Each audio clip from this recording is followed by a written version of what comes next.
Good evening, ladies and gentlemen. We're about to begin this study session for, what is today? For March 7th. Before we do, I'm going to stand for a moment of silence, and I'd like to remember the Aaliyah Brooks family and the Liberty Creek cheerleaders. Such a tragic thing, so remember them in our moment of silence. And I'm going to follow that by the Pledge of Allegiance to our country's flag. Anyone who'd like to join me, please feel free to do so.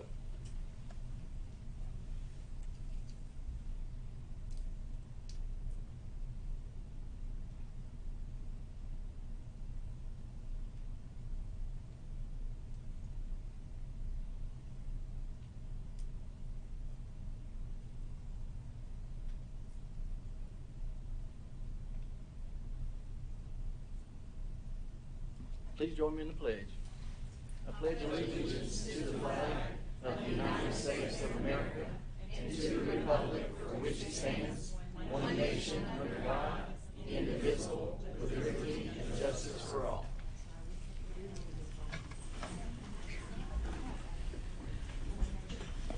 Before we get started, we want to welcome our newest member, Mr. Josh Graham. Glad to have you with us tonight. Mr. Graham, you get where you want to join in the discussion. That silver bar down there will turn your light on, and so when it comes on, just wait till you're acknowledged from the chair. And sometimes we try to figure out which one came first. Sometimes that don't work, and then other times when someone has talked on it two or three different, or a couple of different times, and someone hasn't, I'll go to the one that hasn't first, and then try to keep it organized that way. So welcome. First item on the agenda is our TSBA Director, Dr. Tammy Grissom. Tammy? Thank you, Chairman Brewer, members of the board. Good afternoon, or evening, I guess, and welcome to our newest school board member.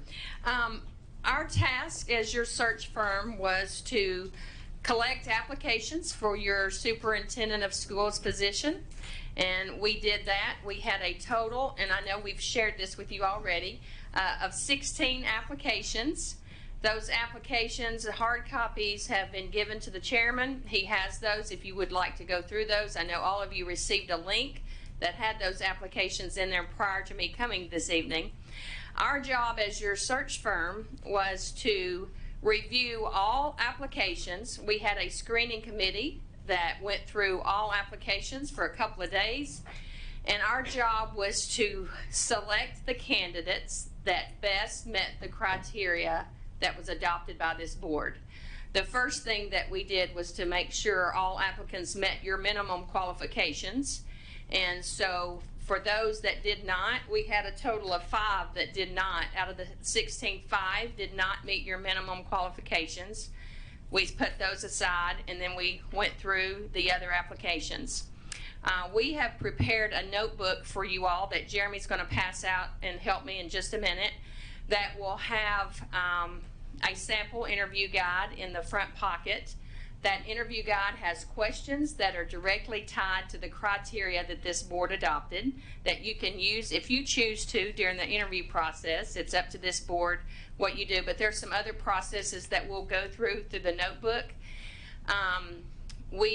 Tonight, my job was to present to you what we think should be the finalists for you all to interview. We don't select your superintendent. We've selected the ones that we think best meet your criteria, and we were to present up to 3. I was going to present 2 tonight. Yesterday afternoon around 2:30, one of those finalists withdrew because she got a promotion. That was Amy Wyatt. She got a promotion at her current job, so she withdrew. So with that, Jeremy, if you don't mind to pass out the binders, and then I'll present to you the finalists from our screening committee.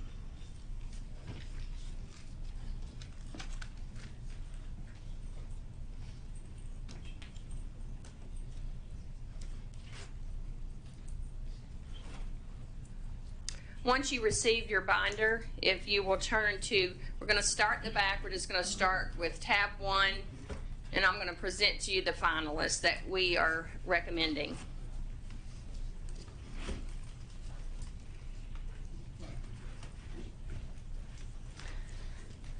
Thank you, Jeremy. The finalist that we are recommending is Dr. Scott Langford. He's currently your chief academic officer and has been since 2021. He is former assistant director of instruction for your district from 2018 through 2021. He's a former principal at White House High School from 2014 to 2018, former assistant principal at White House High School from 2011 to 2014, former English teacher at White House High School from 2009 to 2011, former social studies teacher at Pioneer Christian from 2008 to 2009, former social studies teacher in Georgia from 1999 to 2003. He holds a doctorate degree in learning organization and strategic frame change from Lipscomb University. Dr. Langford has 7 years experience as a teacher, 3 years as an assistant principal, 4 years as a principal, 5 years in the central office, and 5 years as assistant superintendent. Mr. Chairman, that is our recommendation for finalists. All right. Thank you, Ms. Grissom. Any questions? Ms. Hayes?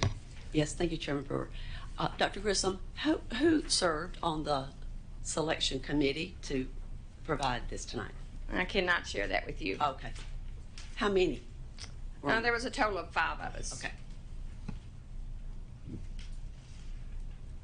If I told you who was on it, they would never serve again. I mean, for obvious reasons. Yeah. Ms. Andrews? Can you tell us, were any of the members that were on that committee from Sumner County? No, they were not. Can you give us some insight as well as far as how the process with the committee worked as far as, I know you said there were 5 that did not meet it. That leaves us with 11. So kind of how those 11 maybe got eliminated, or what were there certain things? We go through all applications. We obviously look at their references. And as I mentioned to you at the first meeting, typically anyone that lists someone as a reference, they're going to give you a good reference. And so we typically always call folks that we know in other states that we find out information on candidates. Typically everybody that's listed as a reference is going to give a good reference. So we know we have folks in every state. We're part of a national group, so I can find out information on every candidate. So we go through everyone's application, contact our contacts through our network, and then we go through your criteria that you had adopted and try to match up the candidates that had best met your criteria. I know one of the other things that we kind of had discussed before was too that TSBA would look into recruiting people that that you do have connections and so forth, and that you would look into having people to apply that you maybe knew that maybe didn't on their own, I guess, do that work. Any of the candidates from that recruiting, or did you have any success with the recruiting? Can you give us feedback? I had no success in recruiting that. We had several of our folks recruiting candidates, and we were unsuccessful in that. Was there any feedback that was given onto why those that were looking at to be recruited, why they chose not to? I think it's the same. We just finished Kingsport search. They only had 6 applicants. I was unsuccessful on getting candidates for there. It's much like our teaching profession and other professions. Folks are not wanting to go into it. The superintendent's job is a very tough job, and I've been in my position for 34 years, and the applicant pool is getting smaller and smaller. Folks don't want to go into it.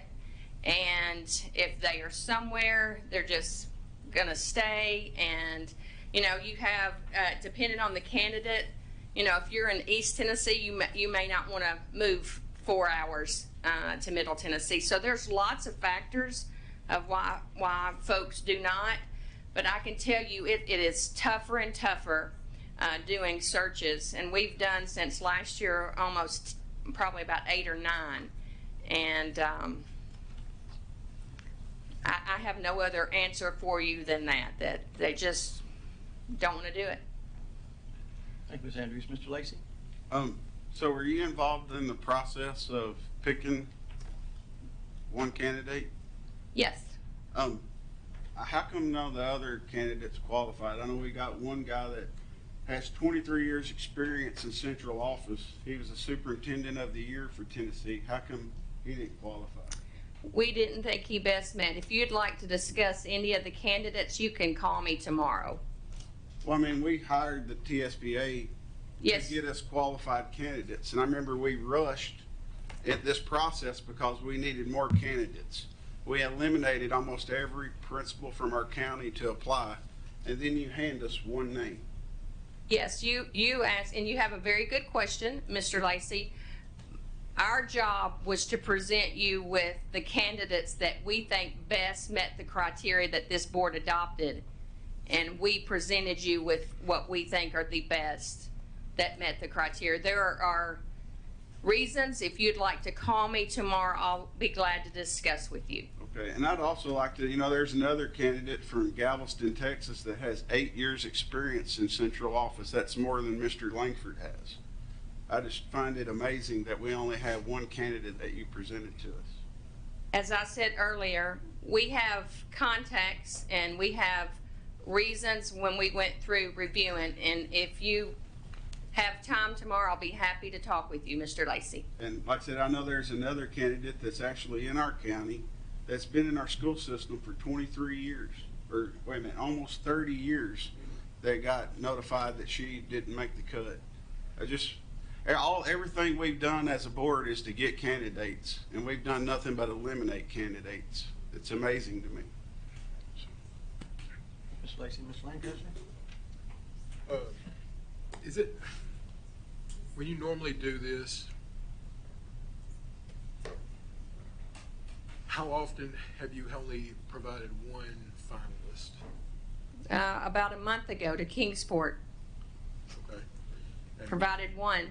My job, I work for you all. So our committee is not going to recommend a number just to give you a number. Right. You ask us to do a job, and I'm very confident that we did a thorough job of each of the applicants.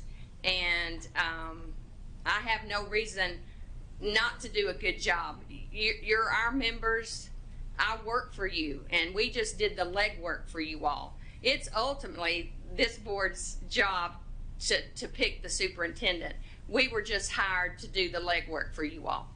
Right, and I'm not saying that anything, about that. I guess my question more is this being probably one of the more well-known positions in the county. I mean, there's people that don't know who the mayor of Sumner County is, but they know the director of schools because it's a very public person. Yes.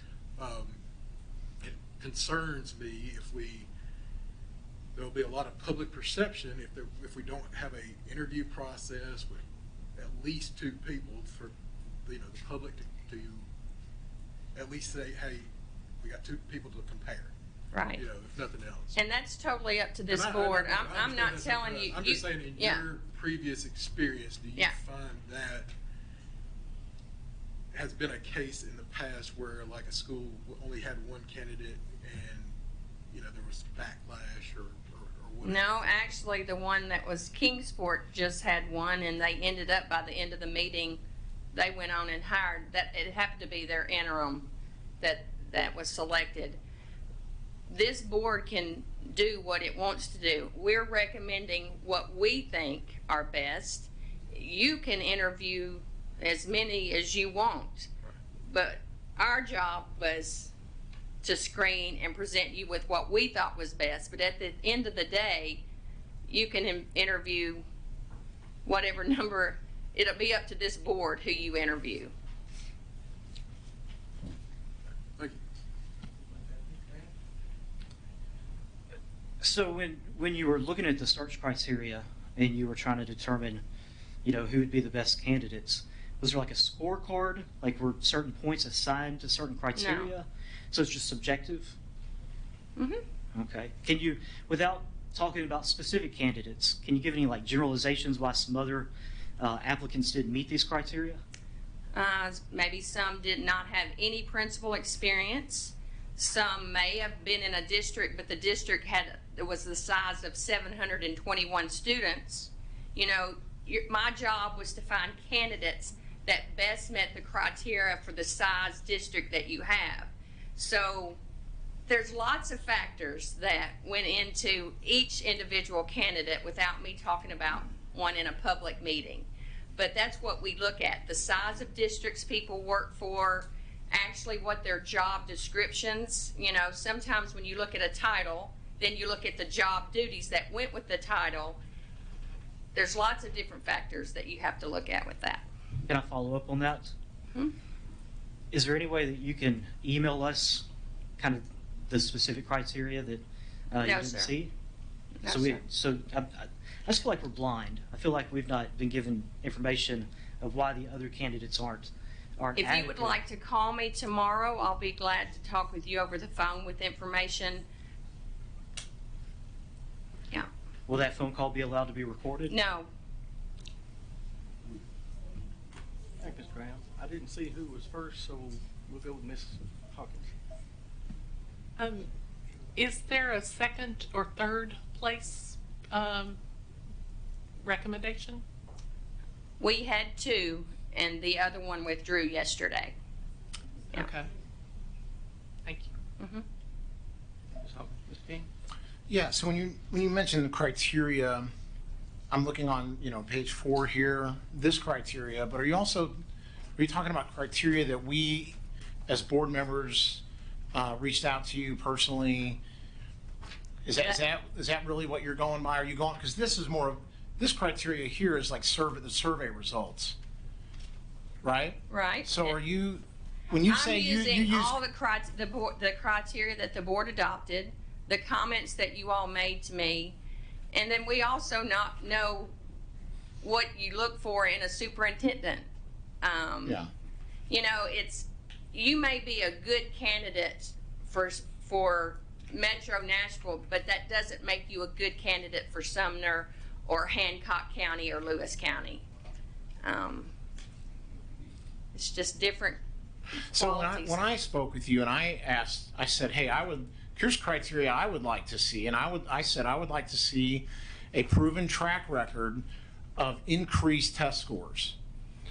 Now that was by no means the only thing that I wanted to see. So was that taken as an absolute? Like, Mr. King said he wanted proven track record of test scores, of increased test scores. This candidate has it, this candidate doesn't. I'm going to eliminate this candidate. No. Because, I don't know if, I wasn't as absolute. I would like to see that. That is something I would like to see. There was no way I could take the pages of comments each of you made Right. and use every one to find a candidate.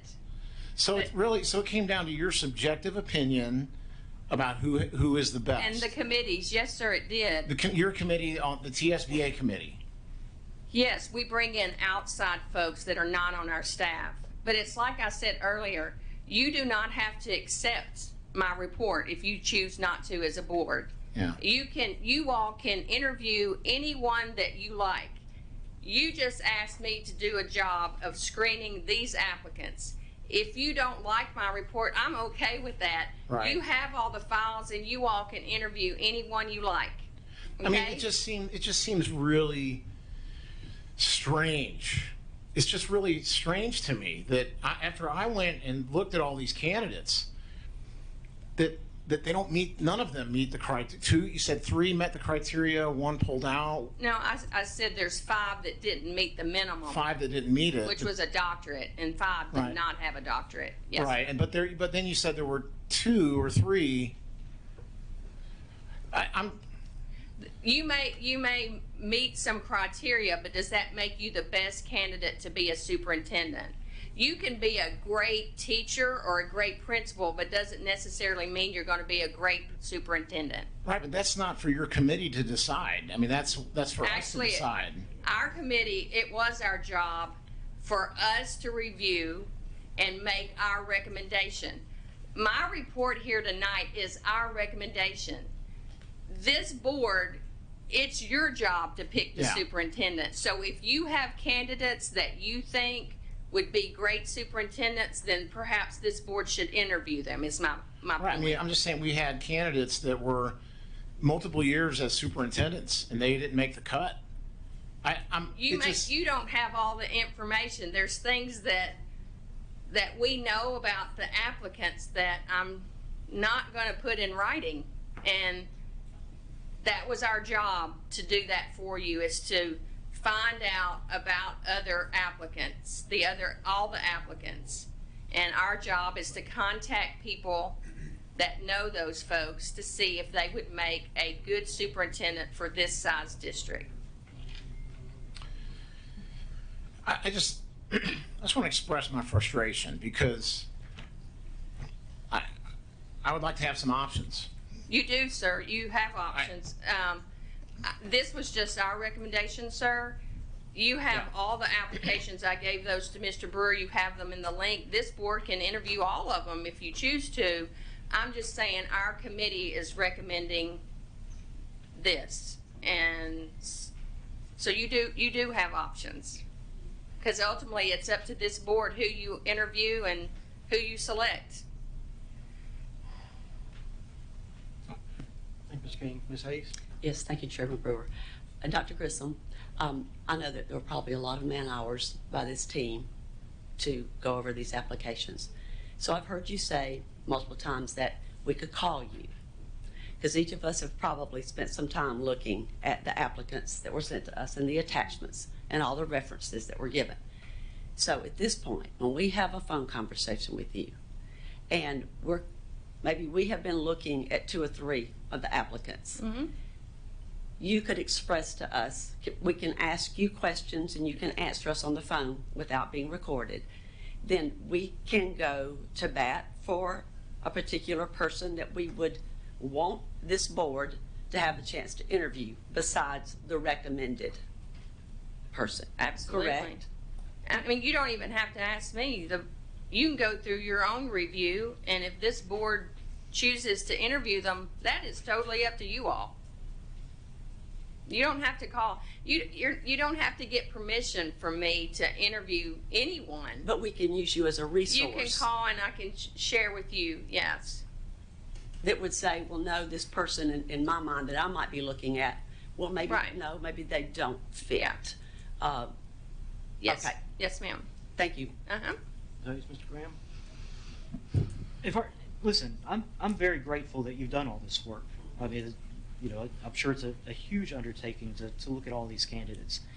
Is there any way you can tell us, other than the resumes and the applications and the references, what other search criteria, or I guess maybe a better word, what type of model? Like, did you do social media searches, or did you interview people who know them? Because if we're going to try to find out if there's a candidate that we'd suggest, I'm kind of paranoid now. I kind of think maybe you know something I don't about somebody else. I'd like Well, to you made a be able very to go good down point. that I path. think all of you should Google. All you need to do is Google every applicant. Was that and your you can primary find. tool?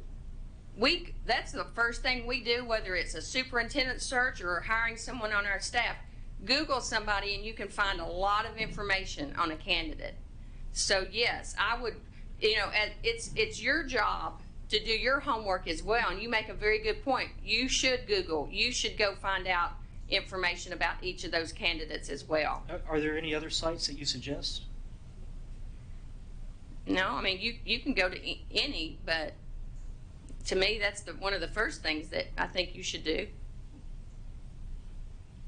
Mr. Graham, Mr. Lacy? So of all the candidates, I assume I heard from one candidate that they received an email that they didn't make the cut. So I guess they're still believing that they have an opportunity for this job, or did it pretty much say that, hey, you don't qualify to be a candidate? We sent them a letter and said that we appreciate the application, but they were not selected as a finalist. So, But like I said, I nothing against you, but I'm very disappointed in that what you presented us today. I heard you several times mention that it doesn't mean they're going to be a great director. But like I said, one of these guys that are qualified, was the director of the year for what, Tennessee, or is it TSBA? No, not I CSBA. guess for Tennessee. It's just really sad that a person that would get director of the year wouldn't be a great director. Like I said, you're happy to call me. Ms. Lacy, Ms. Hawkins? Just to clarify, I hear you saying that you contacted the references and had conversations? You did- No, I said what they list as references, we would not necessarily call all of those. We may not call any. Because typically, if you're doing your own resume, you're going to list people that are going to say good things about you, correct? Okay. Yeah. So we have folks in every state that we call to find out about candidates from other states. So you did your own investigation Yes. of this person, and based on conversations with people in that area, that helped you come to the conclusion that that person was not the best Yes, ma'am. candidate. Okay. Yes, ma'am. Ms. Hawkins? Mr. Wise? Thank you, Mr. Chairman. I'm going to do the best I can here with what little air I have. You know, I sit here and I listen to the comments, and I feel the frustration.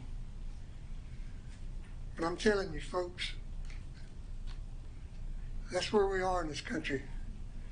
Education and educators are being attacked. They're being attacked. When I entrust my best ever grandchildren to their teachers and their principals, that's a lot of trust. And I need to support them. But this country is attacking our education system. That's why you're hearing, and I read it lately, just yesterday, I think, how high officials in state government in the state of Tennessee are pushing for charter schools. And eventually they're going to get it. There's an attack on public education in our country. Why would I subject myself to the ire of a bunch of angry parents for very little pay when I could go to the private sector and make 3 times as much money? But because my baby never does anything wrong, I'm here confronting you, teacher, because you hurt my baby's feelings. That's where we are. And that's why we have one qualified candidate to be the next director of schools in this county. This is a fantastic county. This is an outstanding school system. An outstanding school system. I've been on this board 15 years and I've seen it grow exponentially.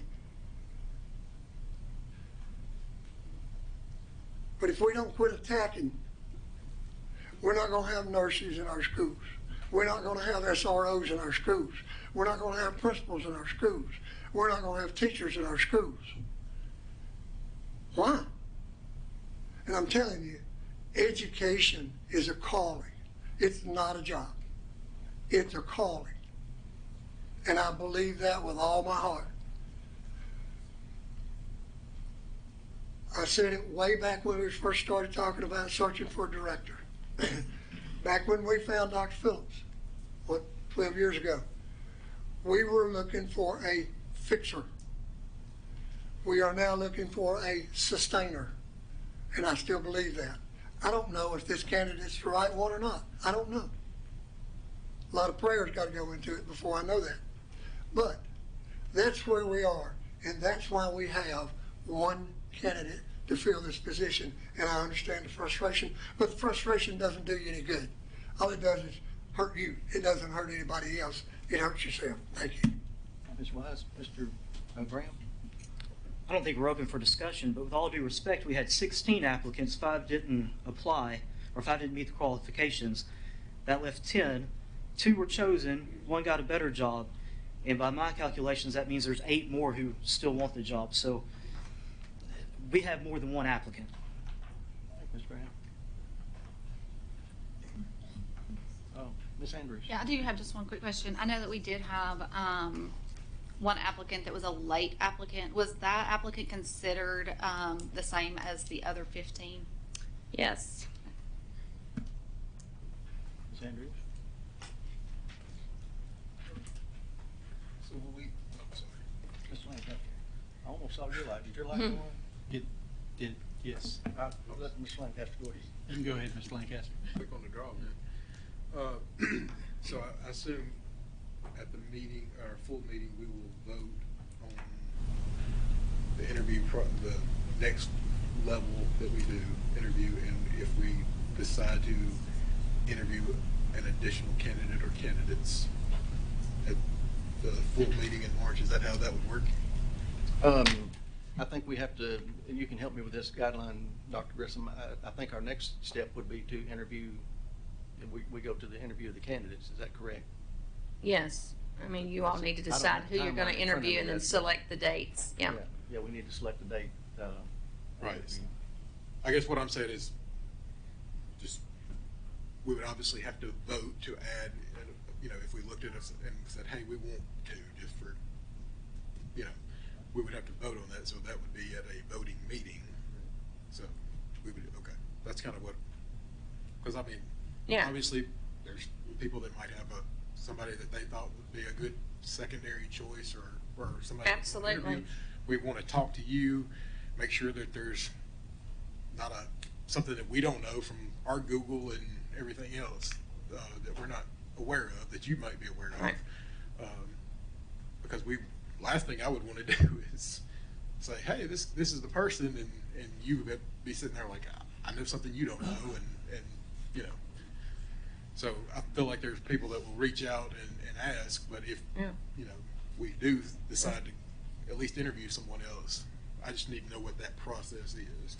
And all of you have the files, so any of those candidates that you want to interview, you have their applications, you've got their contact information, and it would be up to this board to decide how many, or if you want to interview them all. That's totally up to this board. Mr. Lancaster, Mr. Daniels? Yeah, my question was a similar line of Mr. Lancaster's, of kind of next steps. And you helped clarify that. Next meeting, as we set the interview schedule for the finalists that we've got here and any other candidates. And I think what you said, Ms. Grissom, was, you know, because when I went through the application that you sent us, there were 3 or 4 candidates that stood out to me. But they probably weren't presented for some reason, like you mentioned, that maybe we're not aware of. And so what you've said is that if we're going through these 8 or 9 other individuals that met the criteria of the doctorate and everything else, if we want to speak with you to learn a little bit more information about why specific candidates weren't selected, you would share that information with us. Yes. Just not on the public record. Yes. Thank you. And then, based on that, at our next meeting, we can determine next steps as far as what that interview process looks like. Yes, sir. All right, thank you. Thank you, Mr. Daniels. Mr. Gregory? Well, I feel very confident that TSBA, excuse me, has, as always, done a great job. It does bother me that, as Mr. Wise made a statement, people do not want these positions that often. And I feel very confident of the qualifications that we set forth, that we observed. And there was a couple of names on there. One of them was the one that just dropped out that really did appeal to me. And there was one more that I thought would, until about 2 days ago, and I started picking up information that we didn't need it. So, now, I have not Googled every one of them yet, and probably won't, be honest with you, because I do feel confident that you and your staff do a very thorough job. Thank you. And like I said, it is your responsibility as individual board members to do your own Right. checking on the candidates. That's why we provided them to you. And, but it's like I said, our job, we work for you all. So I feel that we did our job. Mr. Gregory? Mr. Gregory, is that all? Oh, You forgot your light. Let me just verify, I don't have the schedule in front of me. I didn't bring it with me tonight. I should have probably. I have the timeline. Yeah, okay. Yeah. I believe, of course, next week is spring break, so we wasn't going to do anything on it for next week. And then the next week, the 21st, is our voting session. We had decided to put that week aside to do interviews. So we just need to figure out a time to do interviews. that Yeah, week. you just had on the timeline, March the 20th through the 24th as Right. interviewing candidates. Yeah, so in between those 20th and 24th, we'll figure out a time to do the interviews, and we'll Yeah. elect I Mr. think Johnson. that'd give you time for, it's obvious that several board members have candidates that they'd like to add, so to bring before the board to vote on gives folks plenty of time to review all applications. Yeah. Okay.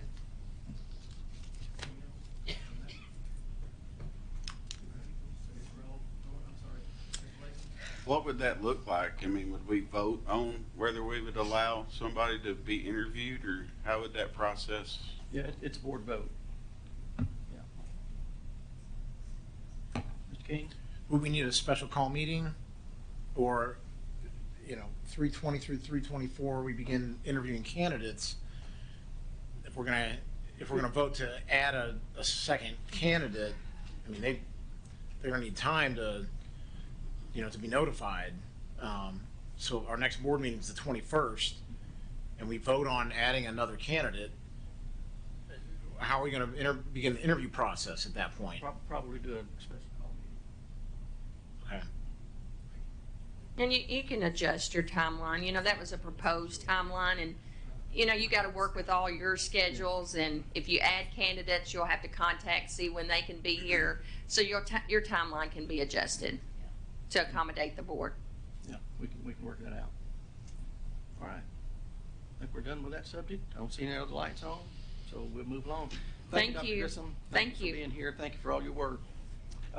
Next item on the agenda is update regarding third grade retention law. Come on down.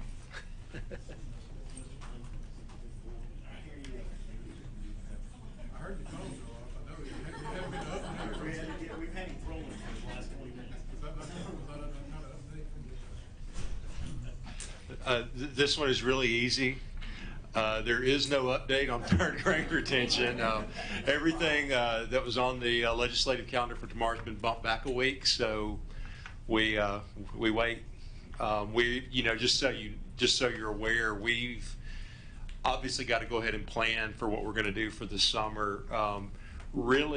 Because we've done summer programming for all those grades the past couple summers, we've got a pretty good plan. The questions that we're going to have are with the governor's state of the state. It extended it to rising kindergartners to rising ninth graders. The ninth grade part is a little bit different. Like we've done, the bulk of our high school programming has been career interest camps.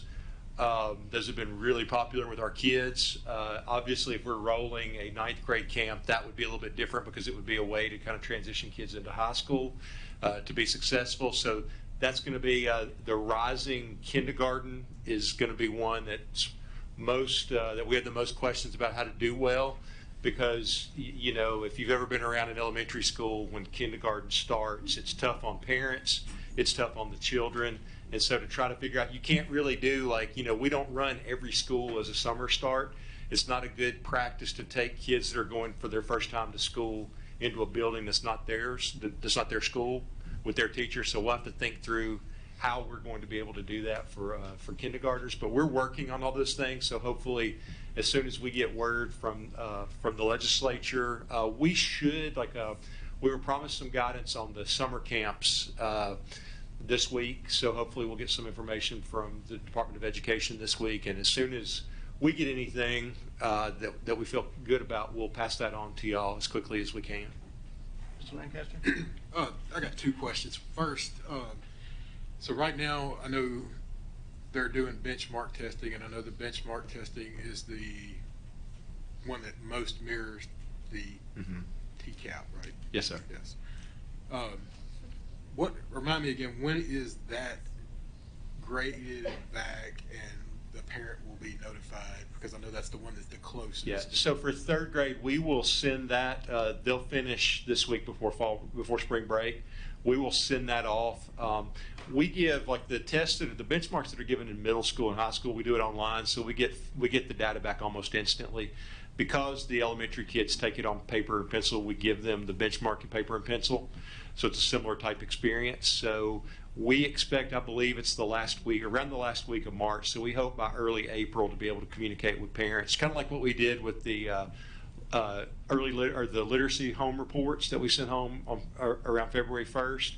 We hope to be able to do the same thing, just because now we'll have that point of their winter screener plus their benchmark to be able to kind of drill down on kids that are probably most likely forced to have to look at ways either for the parent to appeal or to look at the need for either doing summer programming or tutoring or both based on where they are.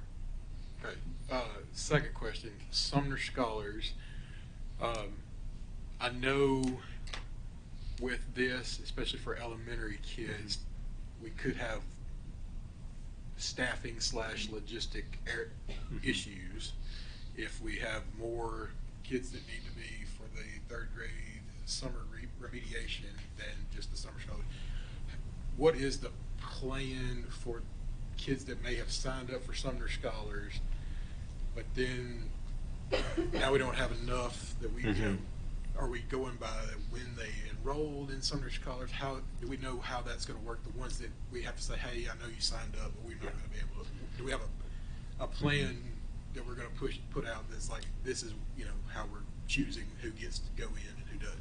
Yeah, we still don't have our dollar amount from the state yet, so that you know, like the last couple of years, we've received enough money from the state that we could let every child that wanted to go.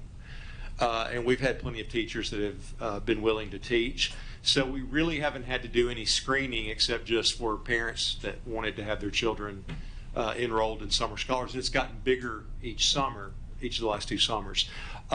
If we get into a jam with teacher application, if we don't have enough staff or we have like a huge increase in student population, obviously there are guidelines given that were in the state law and the practices. So you know, obviously the ones that are in need of the summer programming to be able to progress to the next grade, they have first shot. And then there's some other criteria: economically disadvantaged, kids from schools that are below a certain threshold. There's certain criteria that we use to screen those. Our hope is always to provide that opportunity for every kid that wants to take advantage of it. But yeah, but we would have to use those if the numbers don't. I like to, you know, think worst case scenario, and worst case scenario is we don't have enough staff or whatever to. Right. We would have to screen down based. We have to hit. There are certain parameters in the law that we have to follow in terms of need.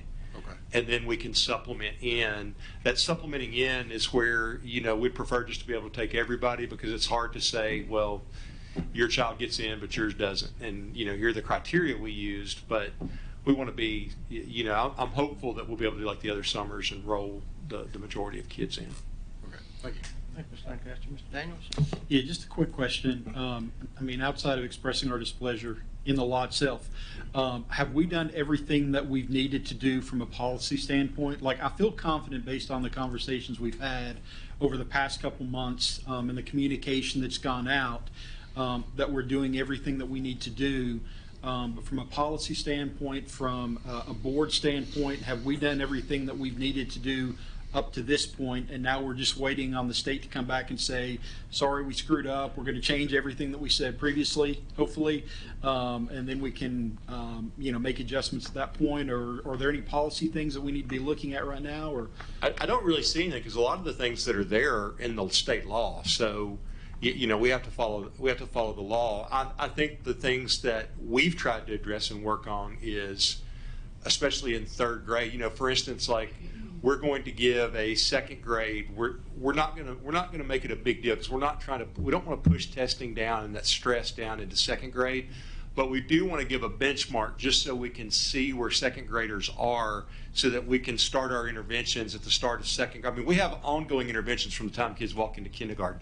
Our intervention program, especially in literacy, is stronger than it's ever been, because we've got consistent, curriculum with foundations, with the Wilson reading system, with the decodable readers. Like, we've got the pieces there.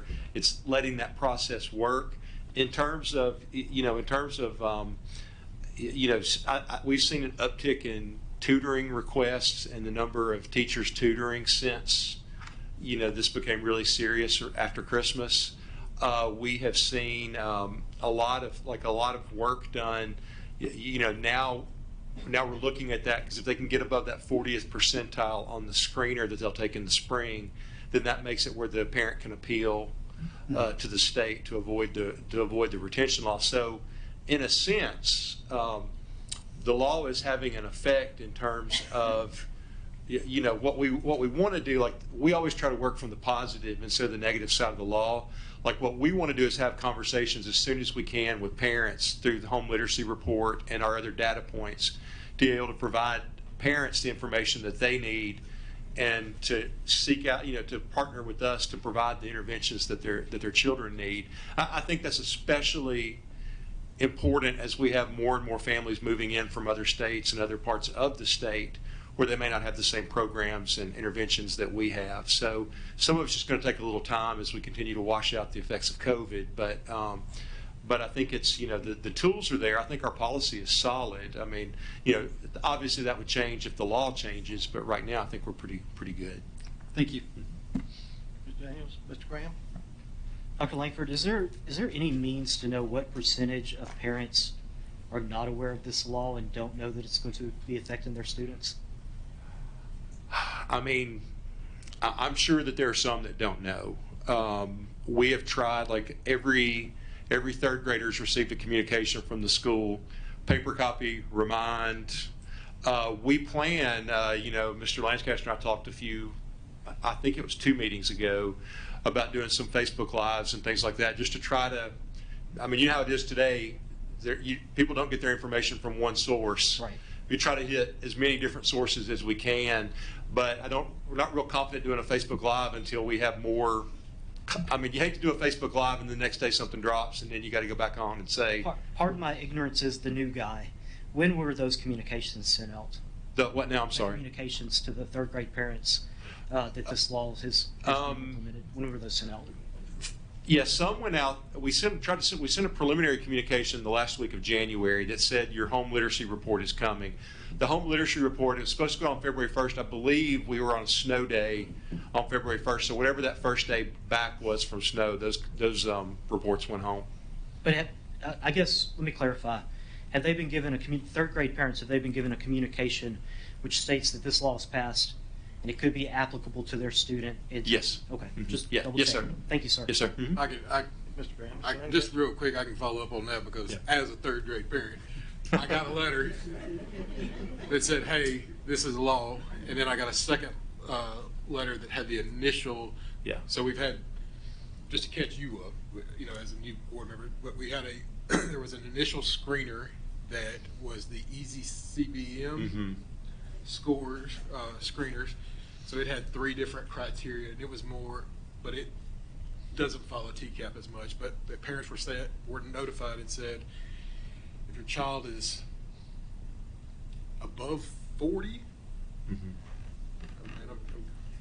I've done my homework with Ms. Hessen. Above 40, they are probably pretty good, but below 40, be concerned. So kind of a heads up. So we got, and then the next one will be the benchmark that they're taking now, which will go out First week of April, we'll have a communication, and so they'll already had their screener. The screener measures skills, and then the benchmark measures the totality of what they're learning in the grade. And so the parents will have that information, because the problem, the problem is that we won't get the raw scores back from TCAPR until around May 26th. So what we don't want is to have a lot of phone calls with parents on May 26th when you've already made summer plans and everything like that. So, we're trying to provide these data points. We'll have the spring screener, the last quarter of school. We'll get that information turned around as quickly as we can. It's just one of those dilemmas. You'd like all the data as quickly as possible, but you have to give a third grader time to learn and grow, obviously with classroom instruction before you can give those screeners. But I will say, I talked to a parent last week that's third grade, and I was saying, are you worried about and they're like, what are you talking about? And I'm like, so there's always going to be those that just, kid brings it home, and hey, I sometimes I'm the same way. I go through the folder and go straight to. Yeah, and I think that's where we get back to the multiple points of contact and just trying to spread it. I mean, my biggest concern, and as Mr. Daniels, this may go to your question, and I don't know how we get around it, is like we as a district right now can't issue appeals for kids who are above that 40% on the screener. It's all directed by parents to the Department of Education. So we're going to have a massive communication drive to get that information out to parents. We'll do it broad scale, but then we'll also be contacting individual parents to help walk them through the process of how to file that appeal. But that is one of the proposed amendments, correct? Is that yes, sir. The district, the LEA can go in and make those appeals. Yeah. It seems like, I don't want to give the Department of Education advice, but it seems to me like it'd be a lot easier for us to help them by removing the kids that are over 40%. So then we're talking about a much more manageable set of students. Thank you, Ms. Lancaster. Ms. Andrews. Yeah, just wondering, I'm very thankful that I do not have a third grader. I'm not a good elementary parent. I like big kids. But I also remember, getting those forms home and seeing them and then putting them somewhere and not remembering where they are or wanting to go back and, try to find them later.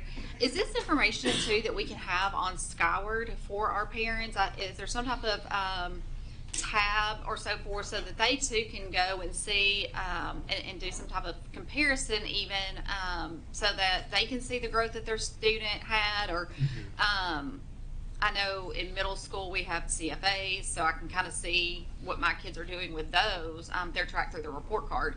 I know that's different in elementary school, but is that something that way, if those parents, it's an easily accessible source for them to pull up Skyward and go, oh yeah, let me go back and look and see where they were versus where is that piece of paper? Yeah, I don't think it's something that would be really easy to do right now. We can definitely look into it. We currently have third grade on standards-based report card. We're actually, like Ms. Essen's team is studying whether we want to keep standards-based report cards in third grade or move to a grading, but we'll fill y'all in. It's a little too early to make that determination yet, but it would be easier. It's easier to put those CFAs in a middle school report card because you've got a traditional grade book.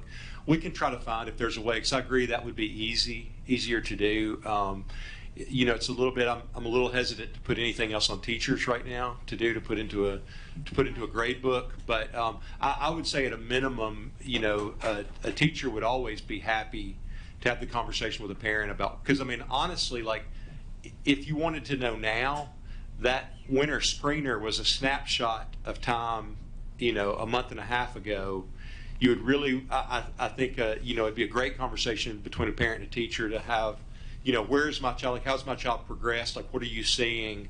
Because they're collecting data each day, through the assignments. Because a lot of times, even in third grade, kids just progress differently in how they grow, and especially if they come in from, we've got some kids that have moved here from California and other states that were out of school for 18 months without face-to-face instruction, and they're not really behind. They just haven't had the opportunity to have the instruction. So, kids at that age, some go slow and then others go slow, and then they take off. So a kid that was below 40% a month ago may not be under 40% now.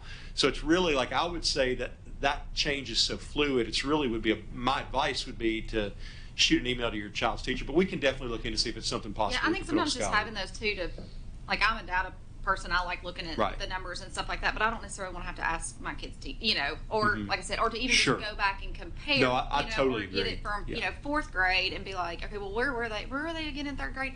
And like I said, having, you know, once you have multiple kids and you have to keep up with all of those papers, it's quite easy Yeah. to Well, misplace where here- those are. Here's what I'll say about ed tech. It should be really easy to do that. Okay. Okay? It may not be quite as easy as we would like it to be, but we will definitely look into it and see if we can do it. Thank you, Ms. Andrews. Mr. Lancaster? One quick, have we thought about, I'm just, Yeah. like logistically. Yes, sir. Like I know we do parent-teacher conferences at the beginning of the year, like for the kids, once the Yeah. benchmark scores come in, we identify the ones that are most likely to have to choose one option. Mhm. Like have, say for each school, a meeting, a parent-teacher conference, or a study session, work group, whatever, so that they understand the appeal process, they understand the options that they have depending on which group whether they Yeah. go to summer scholars or go Yeah. to tutoring in the fall and that kind of thing. Yeah. Has that been? I know Yeah. we're talking about doing a Facebook Live, but just a old fashioned Parent-teacher conference, yeah. I think, Frankie, y'all did that in Title. So last year, we made Title I schools, this is just me, my group of people. You that probably, is all- Frankie, you need to come up here. You can use the handheld if you want. Last year, the talk of the law was about, so in Title I schools, we shared that information, and they, part of their work with Title I is to do the family engagement meetings, and so we added a family empowerment meeting this year that was specifically targeted for 3rd grade. And so all 15 Title I schools held those 3rd grade empowerment meetings to make parents aware of the process and what it looks like and how they can help their children at home. And then Jean, you want to come talk about you said some schools are having parent nights already, but not across the district. Is that correct? Okay. And conferences were coming, like that's. Conferences are coming. I just think that would be, good. Yeah. There's people who don't have questions, they're gonna be like, what if I don't do it? Yeah, and I think it gets back to what Mr. Graham said earlier. It's another point of contact and access to parents. Yeah, no, I agree. We can definitely look at doing that. Mr. Daniels? Yeah, I just want to say that one of the biggest challenges with this law is exactly what you were just talking about, is how students can jump so quickly from here to here. I had, some of my older kids, when they went through school, they were avid readers and they were always up here. My youngest son, as he went through, we held him back in kindergarten because he wasn't ready for 1st grade, and he struggled in 1st grade reading. And I remember, like, as we went into the winter break after, halfway through his 1st grade year, is like, is he ever going to learn to read a book? And that next quarter, that next 9 weeks, he went from here to here. And so when you've got laws like this that are looking at such a short window of time and not taking things like into account, I really think it makes it challenging for staff, even for parents, to figure those things out, and then to find the right remediation steps to help those students. Because maybe on that test day they're struggling, but they take that same test 6 weeks later and they may be well above it. Yeah, and I would encourage y'all, if you want to come see, like, what our teachers are doing with early literacy now is amazing. If y'all ever want to come see, I was a high school teacher. I still, when I'm in a kindergarten room watching kindergarten teachers teach children how to read, I'm captivated by the process, but I would encourage y'all to come out, because it's really, like, we've got a really strong structure. And I think, some of the points tonight, going that step farther to make sure that we're increasing the ways that we can communicate and incorporate parents into that process, so that we're all moving in the same direction. Because, there are a lot of things that we can do at school. There are also a lot of supplemental things that can be done at home to help our children all together learn how to grow and read better, or read more successfully. Mr. Lacy? Yeah, I was going to say, last night my wife was reading a book with her daughter, and I think they were going over action words or something But what do you think is causing, or how many kids will this affect, the 3rd grade retention law? So if you take out, like, we looked at the numbers just after the winter screener. So typically, kids come in and then the bulk of the work hits and they dip a little bit at the winter screener and then they pick back up. So we had about 504 that were below the 40th percentile. So that's out of 2,400 or so third graders. Well, I guess, like I said, I know like my wife works with our kids. What is the biggest factor that you think that contributes to these kids not being able to read at state level? Yeah, I think it's a couple things. Some kids, some kids come in having never been read to, having no exposure to books. I mean, we have some children that come in that don't know that our books open left to right. So comparing them to, like, if I take to my children that went to the library constantly when they were little and we had tons of books, they came in with a huge advantage. So they come into school and they just roll. So I think we've always got that. Some of it's just exposure and time. I think another thing is that I think what's been perplexing for teachers in K2 is the large number of students that we've had move in from other districts. And so, I mean, like if you've got children that came in from districts that were closed for significant amounts of time, it's really hard. Like I wish we had saved the video when we had kindergartners in SV at Sumner Virtual a few years ago. Like watching a kindergarten Zoom class was the most unbelievable thing I've ever seen. But I can't, I'd have to just show it to you. I can't give words to describe it. But to imagine that there were kids that learned that way for 18 months, or even if they were in school, where you couldn't see, it's hard to teach kids sounds if you can't see mouths. And so we've got a lot of kids that were caught in that. And so you've got some kids that are like native Sumner County kids that were in school 93% of the time during COVID. You've got others that weren't in school for 18 months. So, typically a teacher can predict where every kid's going to come in and where some kids are going to struggle and some kids are going to excel. But when you add the population changes that we've had over the last couple of years, you just got a lot of kids coming in at a bunch of different places, and it's just going to take a little time to sort out. I would also say we've never had, Ms. Dam has pushed for comprehensive foundational literacy for the better part of 20 years. And we're only going into our third full year of having a comprehensive foundational literacy program. So we're going to start to see, like, if you talk to parents, a lot of third grade parents will tell you that their third grader spells better than their seventh grader. And that's because they've had that phonics training and they know how to sound out. I mean, you can't spell if you don't have phonics. And there's so many other things you can't do without that training. And so that's a huge piece, but it's one of those things. You have to make the investment in kindergarten, first and second grade, but you don't see the results of it for a couple of years. Like I would say, like looking from last year to this year, we have fewer kids at the winter benchmark below 40% than we had at the end of the year last year. So I think we'll continue to see, some growth. Obviously, I think, I do think that a positive of this law is that it's made it a topic for everybody to talk about and think about, and that's important because there's probably nothing we do more important in school than teach kids to read. I mean, I know our teachers want our kids to read, but is there anything that our teachers need that we're not giving them as far as? Yeah. And it's extremely important that little kids can read. When you say that kids never had a book opened up in front of them, I mean, that's really sad. I mean, my kids have books everywhere. Mm-hmm.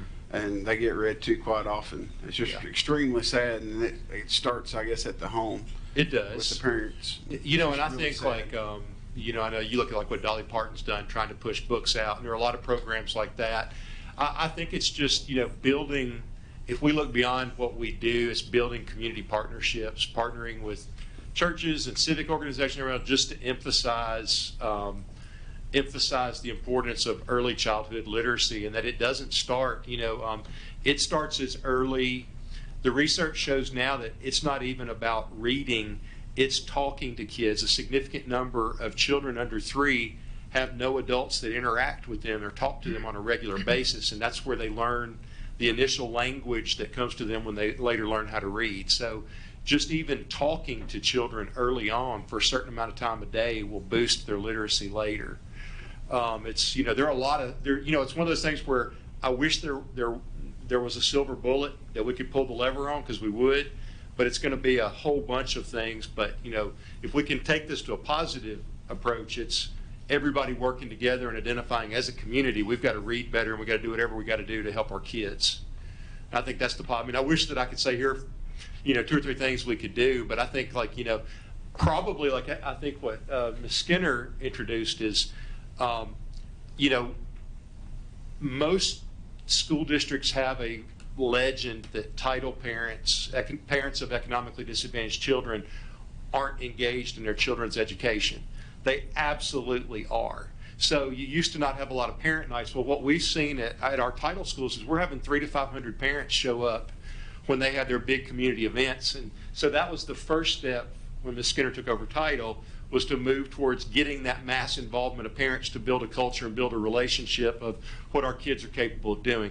The second step that she's begun this year are those empowerment meetings, where it's not just 300, 500, like let's get in and get excited about our school and do some positive things. It's let's talk specifically about how we can help our parents be able to help their kids. And I think the next stage is to go even smaller and provide help and support for parents to know what to do. I mean, at a certain point, my kids are grown now, but there's a certain point in high school where they come to you and they ask for help in math. And you're like, hey, I'm going to need you to go get dressed or change clothes, and I'm going to hop on Khan Academy and watch a video, because you have outstrapped your dad's ability to do calculus. So I'm going to have to watch a video, or I'm going to have to take you to school early tomorrow. We're going to take advantage of the math lab.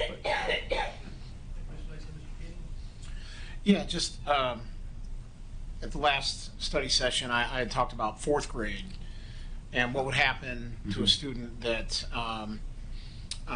was promoted to 4th grade, but they were, they went to the summer program, they went through the tutoring, and then they didn't pass the test in 4th grade. And it appears that, I'm just looking at the law here, that they would be retained. So we're going to have more 4th graders retained, it seems, than 3rd graders. And so this really is a 2-year kind of ordeal, or maybe even 3. If they get retained, it's a 3-year thing, or maybe 2-year thing. But yeah, so, and they can't be retained more than once. Once they're held back in 4th grade, if they don't pass the exam.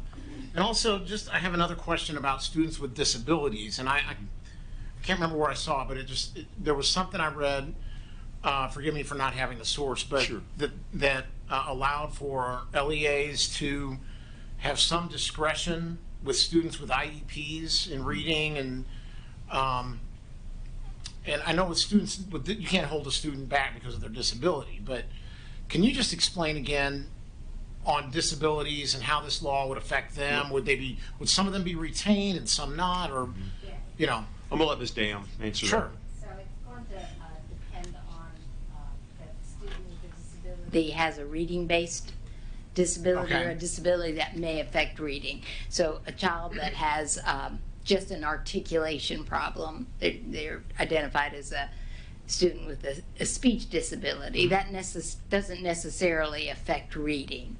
A student with maybe who has a health impairment, that doesn't necessarily affect reading. So there will be some, there has to be a tie to the reading problem that the disability has exacerbated, and that's in the IEP, because you would have a reading goal. So students that were working on their reading every day, and we were providing interventions, those students most likely would not be retained. Okay. Thank you, Mr. King. Mr. Daniels, do you turn your light on? Mr. Graham? Thank you. So the 504 number that's below 40%, does that include the students with special needs who have trouble in reading? Yes, sir. That includes EL students and students with disabilities. So that number will go down? Yes. Yeah. Do we have an estimate on what percentage that is? I don't, because with the, as Ms. Dam just mentioned, with the students with disabilities, you've got to go through, it's really case by case based on their, Yeah, we can do it. We haven't done it yet. I mean, that's I was just. I know you're a numbers guy, so Yeah, if I eyeballed it, it's probably 420 somewhere in there. Do we know what percentage of these students that are below the 40 percentile? Do we know what percentage of those students came from other states that were shut down long term or did have virtual school, that kind of thing? Yeah, not yet. That's definitely. I think that would be an interesting question for us to examine. Little hard, just basically have to go through each student file and see exactly when they transferred in and things like that. But Can I ask one last question? Yeah. What? How do our students compare to other counties and then other states as far as that 40th percentile? I mean, obviously compared to, if you look at a lot of other districts, I don't have ready access to their screener scores, but you're comparing a skills-based assessment to a standards-based, which is like your TCAP, your TN Ready scores. So when you look at some districts that could potentially have 70-80% of their kids qualify, it's going to be, your urban districts and your large districts will be able to meet the effects of the law, not easily, but they'll be able to do it. Rural counties are going to be really hard hit by this. It's hard to compare, our test is, I would say, like the TN Ready test is significantly more challenging than, there's not a lot of truth in advertising in state assessments at times. Tennessee has tried to align ours with ACT, so our scores are a little bit lower than what you would see. I'm always suspect when you see a state that trumpets 85% proficiency in literacy, because if you look at their ACT projections, that's a pretty good measure for where they're different ages, obviously, but that's a pretty good projection on where their literacy is. What percentage of this 504? What percentage of our third grader population is that? So we have about 2,400 third graders, so just eyeballing, what's that, about 1/5, about 18-20%. And that's not, if you take the EL students out, and special ed's probably about 420 or so. Okay, thank you, sir. Thank you, Mr. Graham. Anybody else did that? So I guess we're done with that subject.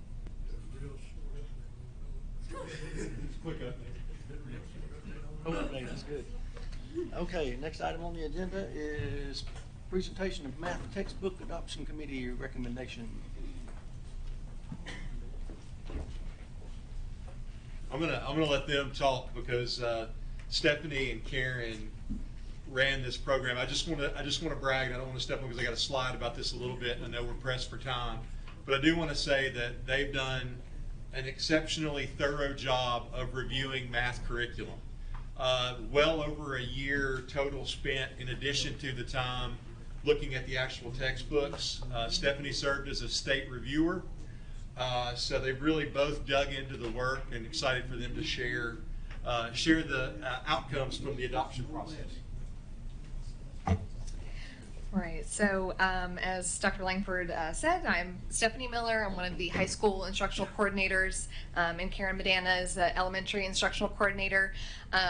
Both of us come from a math background and teaching, and so we facilitated the selection committee.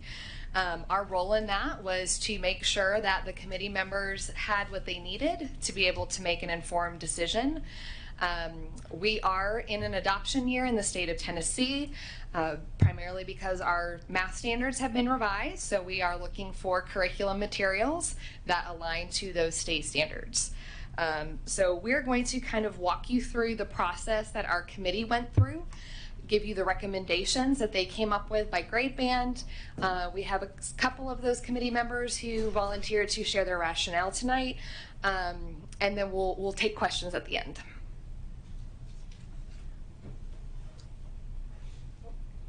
Sorry, that was when we shared in October. Now here we are. All right, I'd like to start with just a review of our selection committee.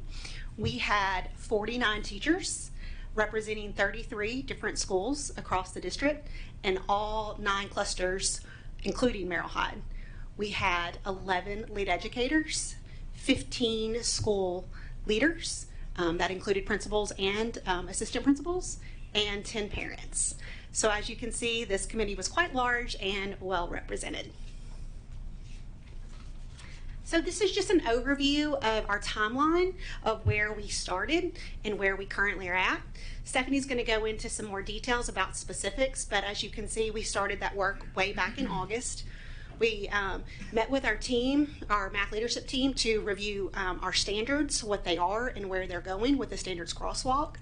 We held meetings every month, and in January we had our textbook caravan day here at the board, where we had 5 to 6 publishers per grade band who met with our selection committee and answered questions, and they presented to them. We also had a follow-up meeting in January where we narrowed that process down based on some of those caravan presentations. We also had a follow-up Zooms with our top publishers where our committee members could ask additional questions. And then most recently we had our committee meet a couple weeks ago where they made their final selection, and that's what we're going to present to you tonight. All right, so after we had board approval of who that committee was going to be in October, we met with them starting the very next week and got down into some of this work. It was a very thorough process that the committee went through. We started with the list that the state had given us, so those approved titles meet 100% of our Tennessee state standards, otherwise they would not be on the list. That was part of the work that Dr. Langford mentioned I was involved in back in April, as well as Anna Connor from Hunter. We both served on the state panel and were involved in that process for scoring. So we had on that state approved list 8 choices for elementary, 9 for middle, sort of 9 for high school. Only 2 of those only had an Algebra 1 option and not the geometry and Algebra 2. So more like 7 because the committee decided they wanted a full adoption there. And so what we did from there was had surveyed all of our math teachers in Sumner County to get a sense of what they would be looking for in a curriculum. The committee reviewed all 419 of those responses to form our criteria, or the committee's criteria, and what we are calling our non-negotiables. So the state had their rubric that they shared with us that was primarily focused on meeting 100% of the state standards, but we also had our own criteria for Sumner County developed from that teacher input. So we've then received samples from all of the materials on that approved list. If we didn't have print copies ready to look at, they gave us, we had online access to all of the materials. And the committee members each had a grade band from each of those publishers that they could take back to their buildings, share with colleagues, get additional input, and so on. So after our meetings in the fall, we met again in January for that caravan day. After the review of those initial, the full list, they narrowed it down to 5 or 6 that they wanted to hear from on that caravan day. So that was based on our non-negotiable rubric and what evidence they found in each of the curriculum.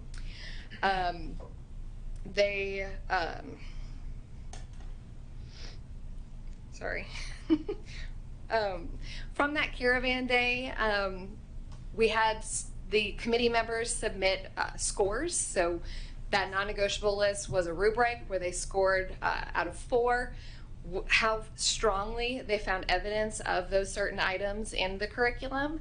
We averaged those scores together. The committee met in January to review the committee scores, the community input that we collected, and just making sure that that alignment to standards was there, because even though it's on the state rubric or on the state list, we knew that that could have received a 1 instead of a 2, and so we wanted to also take a look at that standard alignment ourselves. From the caravan day and a second meeting in January, we didn't really feel like we had looked at everything as thorough as possible. We asked the committee, what else do you need to be able to make this decision? And we ended up adding an additional meeting in February. So in between that caravan day or the meetings in January and the meetings in February, we did narrow it down to 3. And then they said they wanted to hear more, they wanted to see it being taught. So we did our best to arrange. We did have a Zoom call with every single one of the publishers that the committee had narrowed down to their top 3. And we tried to take some field trips to districts around us that were possibly using the materials on the list. We went to Trousdale to see Eureka and iReady. We had reached out to Clarksville to try and see Envision. They said they weren't truly using it and that sort of thing because it was just in the in-between. And so when they came to our February meeting, we narrowed it down to the final 2 and they cast their ballot. Let's see if there's anything else I wanted to mention. All right.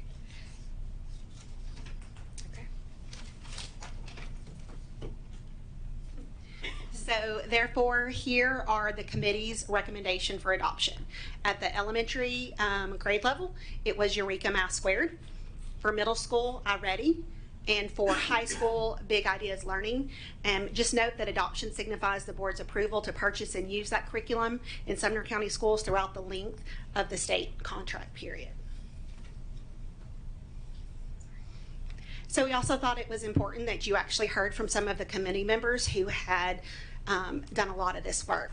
So we asked a couple of them to come speak and just talk a little bit about the process and their rationale behind it. As you can see from elementary, we put a few up here on the screen. We couldn't put them all unless that screen would be a little tiny print. So here are just a few, and I'm going to let Erin Hutton come and speak for elementary.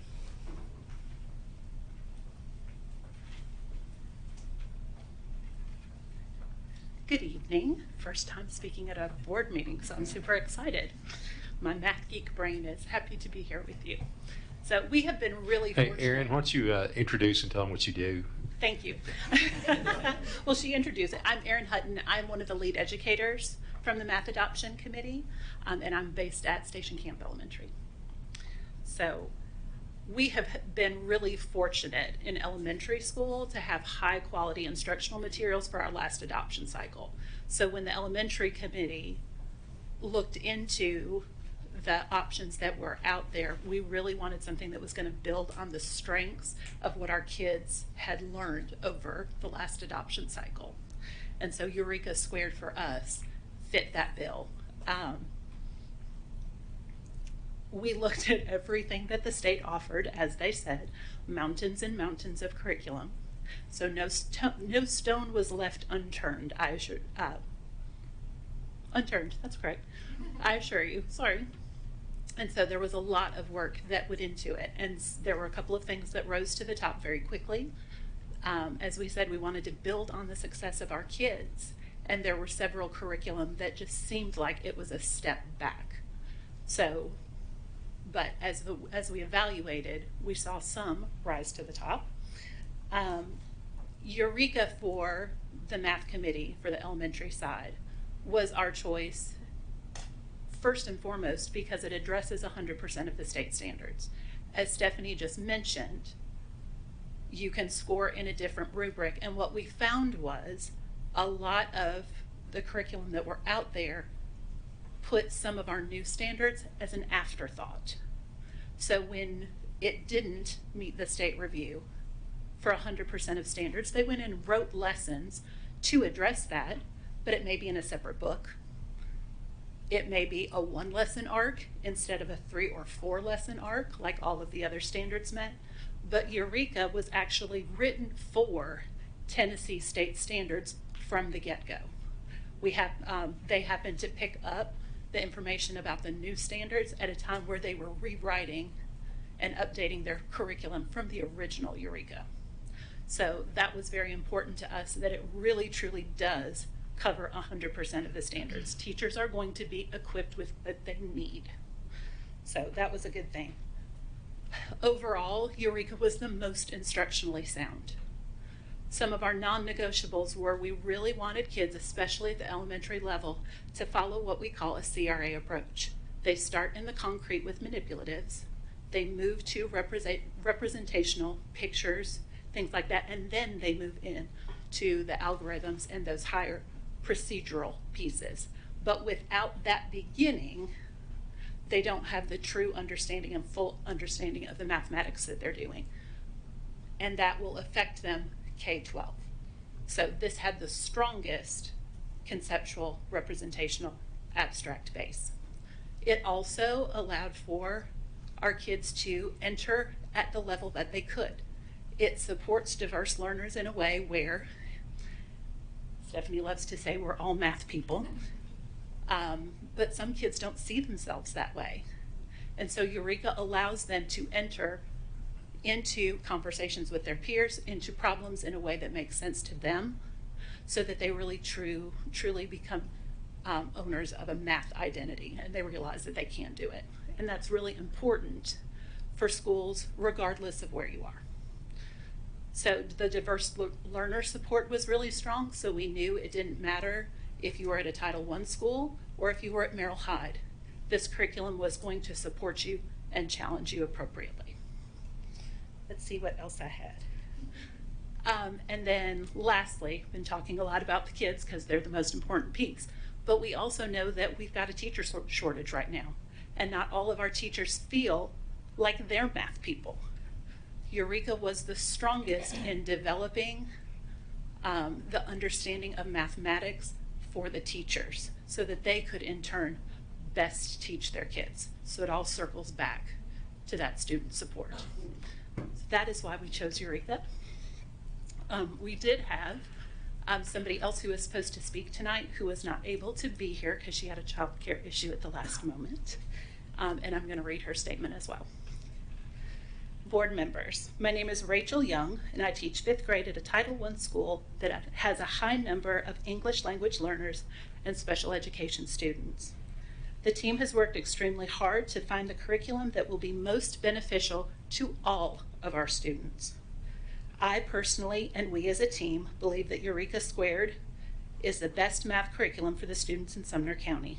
Students always come first, and with this curriculum, it will benefit all learners from Title I schools to learners in more affluent schools. The rigor is there for the learners. Finally, the curriculum will be easy to follow for both new teachers and seasoned teachers. Thank you for your time, and I apologize for not being there in person. Best regards, Rachel Young.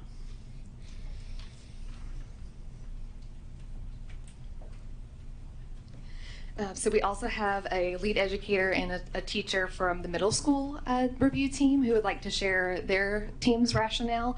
I'd like to introduce Shay Cox, lead educator at Rucker Stewart, followed by Electa Johns in Portland. Good evening.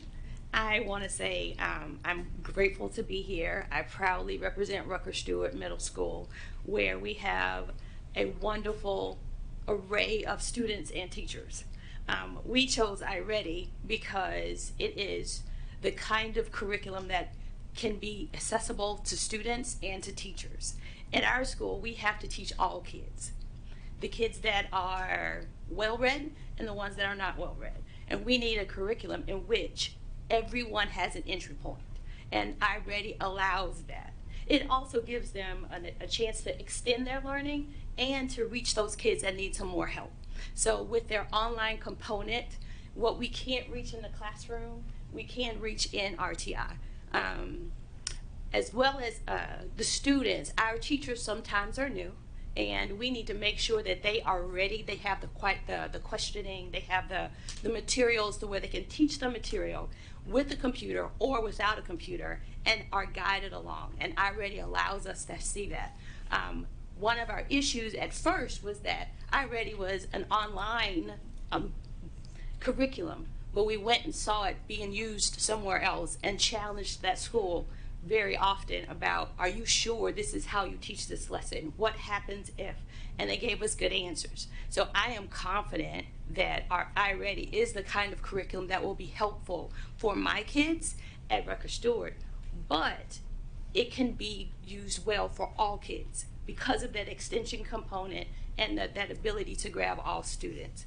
As a district, for me, I think it's also important to have a curriculum that everyone will use. And I think we can do that with iReady. Thank you.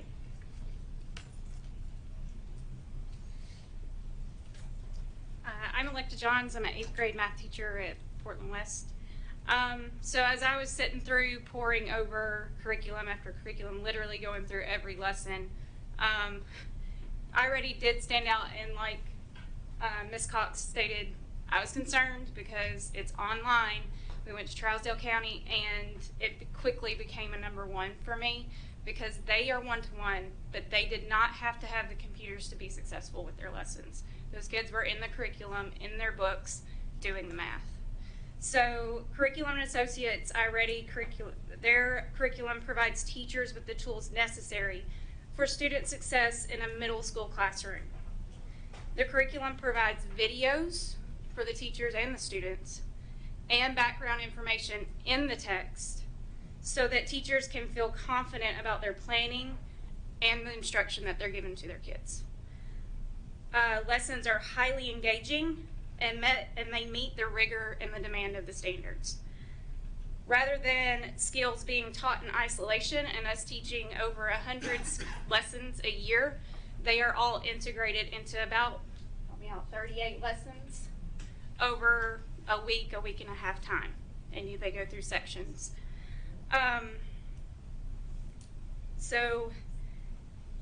Because they do this, iReady structures its lessons so students see connections in their learning from standard to standard and objective rather than in isolation, and that way they're more successful in their learning.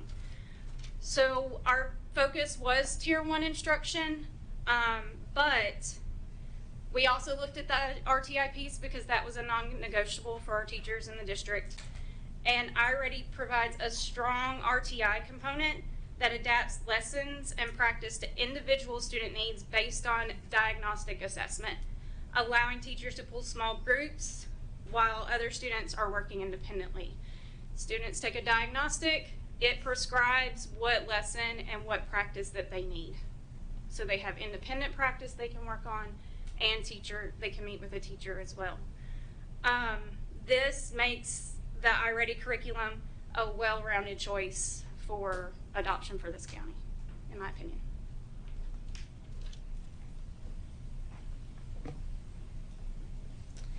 All right, and I'll be reading just a couple of the high school responses when they cast their ballot. They put their rationale. So for high school, their committee's recommendation was big ideas. They felt like a section called Lori's Notes is appropriate for all levels of teachers, that it provides, the Lori's Notes includes things like common misconceptions that teachers can anticipate so they're prepared to differentiate during the lesson.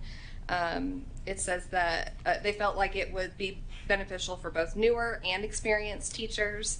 Like we said, the committee felt like it was important that teacher usability was there. We have the current adoption in secondary is not very well used right now, and so the quality of materials that are being put in front of students is just not where we need it to be. And so it was very important to them that teachers are able to use it because that's when students are going to benefit from it. The student practice included things like activities that were engaging and ready for immediate use. There is a connection with National Geographic, so there's some videos that can be introduced to students as why we have to learn this. They also have an adaptive skills practice that can adjust based on students, so that hit those non-negotiables of differentiation and scaffolding. So that was the high school choice. We didn't necessarily name our non-negotiables, but I think hopefully you heard from some of the committee members' rationale. Obviously, we're looking for an alignment to standards, not just that it's covered, but that it is presented the way that the state intends us to teach those rigorous standards, that we have supports for teachers to use to be able to make sure all students can meet that on-grade level expectation, no matter where they're coming from, that we can get them to that expectation. So I think we may be ready for, oh no, I'm sorry. In addition to the The tested subjects for TCAP and EOCs, we also have new standards for our fourth year math options. So this is what students take after Algebra 2. So we would be looking to adopt materials for those classes as well. We surveyed teachers that are currently teaching those courses. They're pleased with the materials that they have from the previous adoption, but they did request that we get a newer edition. They also came to consensus on adopting something different for standard classes compared to AP. That has mostly to do with the fact that it's different content. So your statistics, your pre-cal, calculus, we have state standards for those courses, but if students are taking the AP classes, they'll be taking the AP exam. And so we want to make sure that we're using materials that the College Board recommends to cover those topics. So we would, the high school committee voted for these particular titles. For statistics, it's the same publisher. It would just be a standard and an AP version. AP Pre-Cal is a new course that the College Board has added. So we do have an option coming in April that would meet the topics for that new course. And then in the state of Tennessee, we also made some changes. They are, as they call, sunsetting bridge math and applied math. Applied math will now become math reasoning for decision making. You're going to see things in there like measurement, finance, statistics. And so we're going to, if the goal is to make sure teachers have what they need to be able to meet students' needs, we'd like to purchase something for that as well. Now, the Thinking Mathematically book is not on the state approved list, but that's because there were no options on the state approved list for this new course, which means it does fall to LEA decision. Okay, now I think we're ready for questions. All right, Mr. Daniels. Yeah, I've just got a quick question. Number one, like, I'm not a math person, so the Thinking Mathematically book, I'm like, that sounds interesting from a business perspective. Good. Like I'll be all over that. This pre-cal and statistics, I could do without. My question, you kind of talked about it on the AP side, but particularly in the middle school level and as you get into the high school level, outside of AP, you've got your honors level classes, and then you've got levels below that as well. Does the curriculum we're purchasing cover both of those levels of learning for students in those class levels? Yes, that was some of the rationale that actually the committee members named. They said this is a good, they wanted to find something that was a good baseline for all students and had the ability to enhance. We're also given resources by the state. We rely very heavily on the instructional focus documents, and those outline the performance levels required for T and Ready testing. And so a 3 would be meeting expectations and a 4 would be exceeding. And so teachers can use those, and they did look at those in conjunction with the curriculum to see, okay, are we going to be able to, those level 3 and 4 is for each standard. So they said, okay, here's a lesson, and can I teach to this level, and can I teach the standard to this level? So that was part of their process. Yeah, I think Mr. Daniels too. I think one of the really interesting things about iReady and the middle school choice, for instance, I think in high school you get more of a natural break on honors and standard classes, and I think that like Ms. Miller mentioned this last time she spoke, like 40% of the high school standards are changing, and the rigor level there is going to be high school is going to require a lot more support because of those changes. But what's really interesting about iReady is it's based on you're able to utilize a diagnostic tool to see exactly what kids learn. So for instance, like in an advanced class, you'll now be able to go a lot deeper because the teacher will be able to pinpoint, okay, well, there's no sense in us spending 2 weeks on this aspect of fractions because the kids already know it. I can see that they know it, so we can push deeper into that skill set. And I think the flexibility that iReady gives is really helpful in middle school for that reason. Thank you. Well, one of the other questions is the Thinking Mathematically book is, as I know was on the previous slide. I think one of the things that I hear a lot, and as an adult we look back and we're like, we had to go through school and we had to take all these math classes, and I've never used algebra, and if I did, I used an Excel spreadsheet to help me figure out what the answer is, or I Google the answer, right? And we always, well, I wish we'd teach them finance and how to balance checkbook and all these other things. Is that kind of what that book is designed to do? Is that fourth year math it helps, it teaches math in a practical, more of a practical use method, so that students understand here's how you actually use it in real life versus, if you're not going to be a biochemical engineer, you probably don't need to go down this trail. Yes, and the state has given guidance around obviously if you have students that are wanting to go into STEM related fields, the pre-cal calculus path would be a good option for them. Students who want to go to college for anything, they're part of the change in the standards was due to the certain schools moving from requiring college algebra for certain majors to college statistics, and making sure that we're doing our part to make sure they're prepared for that. And then yes, the thinking mathematically would be for some of, I guess, what you would consider more real world application. Go ahead. Go ahead. I'm sorry. Go ahead. No, I was just going to say, after you mentioned the books that we're going with or share, Dr. Phillips, could you mention just the budgeting process? Because I know on the slides it says that when we vote to approve this, then the board's saying this is what we want, and then we're going to go out and purchase these books. So can you talk a little bit about the budgeting cycle for this, and I guess other books that we've approved as well? I'm relieved you asked me that, not a math question. I wouldn't know the answer to my question. Typically, in the past, what has happened when we've had an adoption is that is a specific line item in the budget that we would talk about. For those of you that haven't been through the budget, we lay out all the changes in revenue and expenditures, and that includes personnel, not names, but personnel positions and those types of things, and you've probably seen that online. This presentation is methodical. We do it pretty much the same way every year, so people kind of know what it looks like. So specifically, we would have a line item in there for math textbook adoption, and it would show you the cost of that. And then when we approve that in the budget, these are the items that we're approving. So that's typically how it's always worked since I've been here.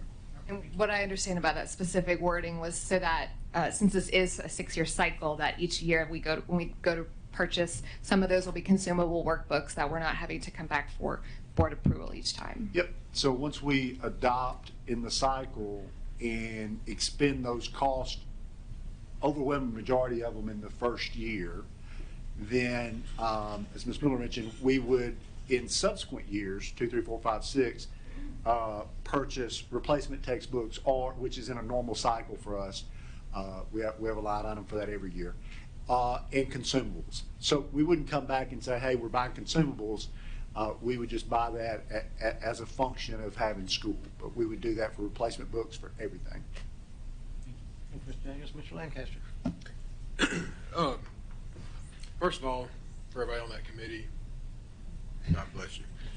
Because when they announced, hey, y'all come and look at this, I was like, oh, I'm going to go up there. There's going to be 2 or 3 books on each table. I can flip through them. And they're like, no, it's in the gym. I was like, okay. It's a full gym of books. So I didn't know what to do. I mean, I started picking up books and looking through it, and then luckily I delegated. I've got, I got 2 new parents to our school this year. One's a former teacher, one's a former curriculum coordinator. Both moved here. I was like, hey, this is a good job for y'all. And the 2, they came back and said, we use Eureka, and it was great, and I recommend that. And the other one said, I used iReady, and it was great, and I recommend that. So when y'all said Eureka and iReady, I'm like, boom, that's good.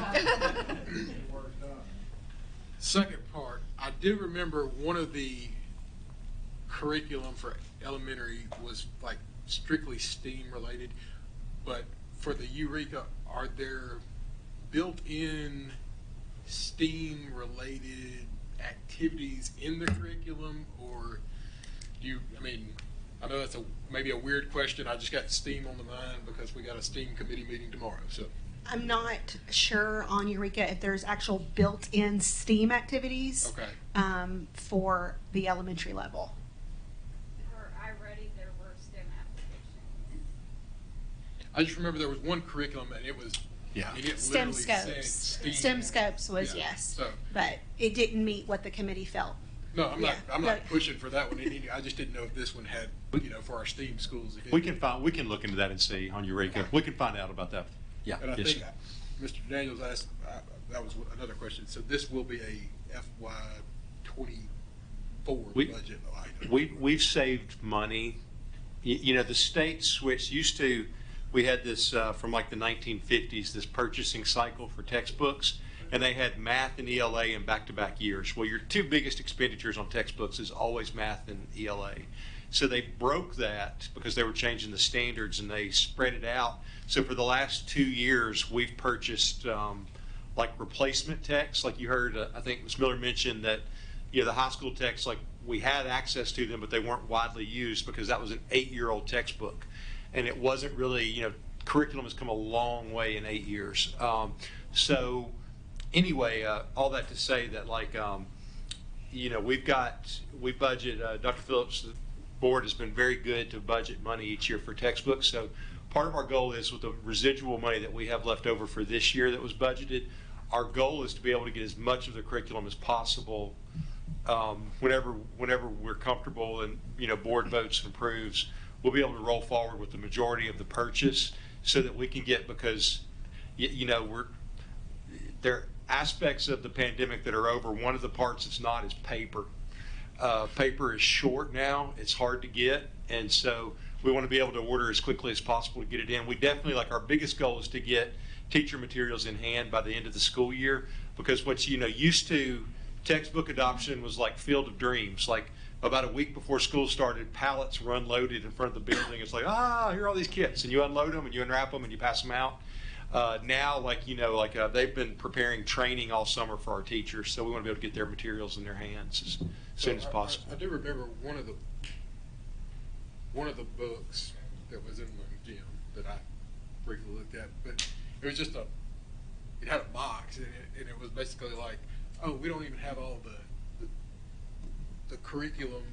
The sample wasn't even available to print. So is there any of these that have we talked to the vendor and said, is there any issue that we anticipate not getting by next school year? iReady is used widely in Tennessee right now, enough that they have a distribution center, and they have now, I will tell you, I've learned vendors you believe when they deliver, but I do think that they work with enough districts in Tennessee that have had good positive interactions with curriculum associates that I feel confident about that, and I feel good about Eureka as well. That was the number one question we asked publishers on the Caravan Day. It was something that principals are concerned with, like when are we going to have these materials to give to teachers? When are they going to receive training?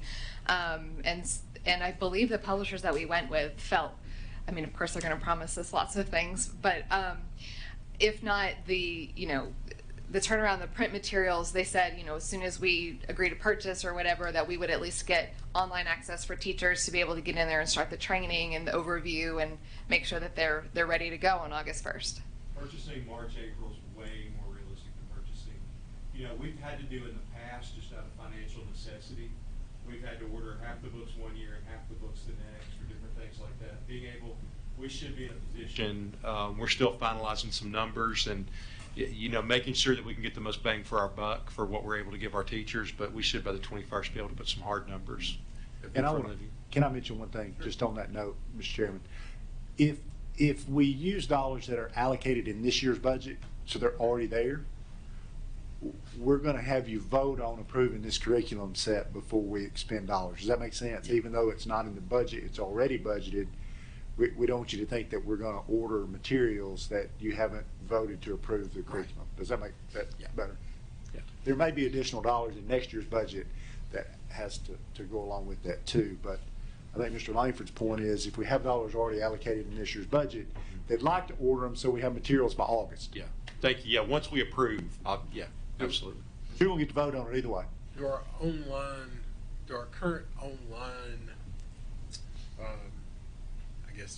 addendums or whatever that we have, like iExcel and I can't remember the one my daughter uses for middle school, but Study Island. There you go. Do they correlate with this and the new standards, or are there new?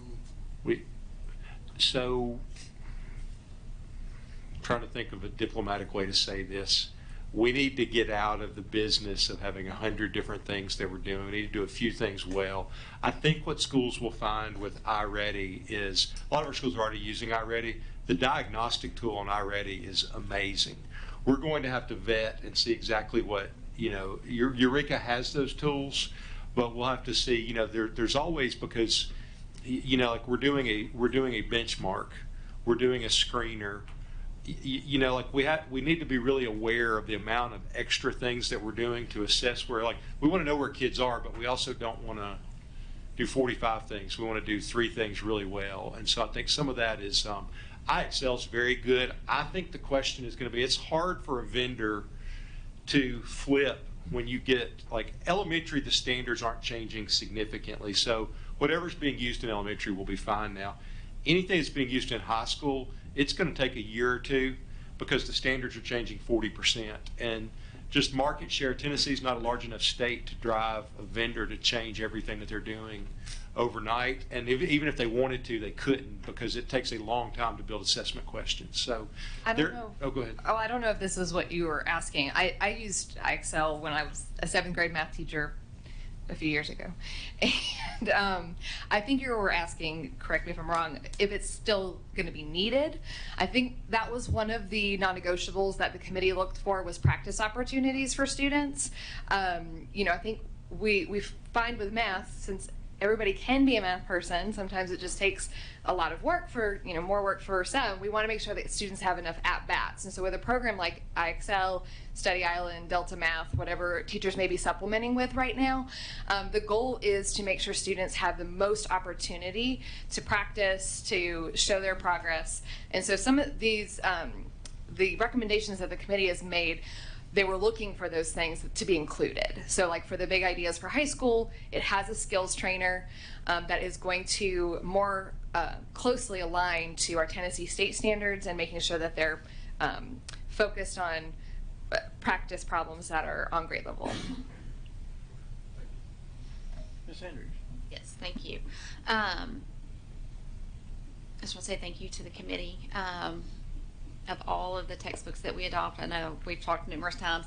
I geek out over math because I am a math person. I know everybody can be a math person, but my family and my daughter's fixing to major in math. But so I love math, and so I followed this very closely. At the TSB State Convention, I was able to sit in on one of the seminars, and it was talking about the textbook adoption, specifically with math. And so I just want to reiterate some things that were said as far as when those textbooks went before the textbook adoption at the state level, there were some that originally did not meet those standards. So I know some of the non-negotiables at the state level was it had to 100% align with our state standards. There was no Common Core, and I believe there was no CRT, if I remember that correctly. If they had even any of that in there, they were automatically rejected. Dr. Cash, who used to be a principal here in Sumner County, is the chairwoman of that, the textbook commission.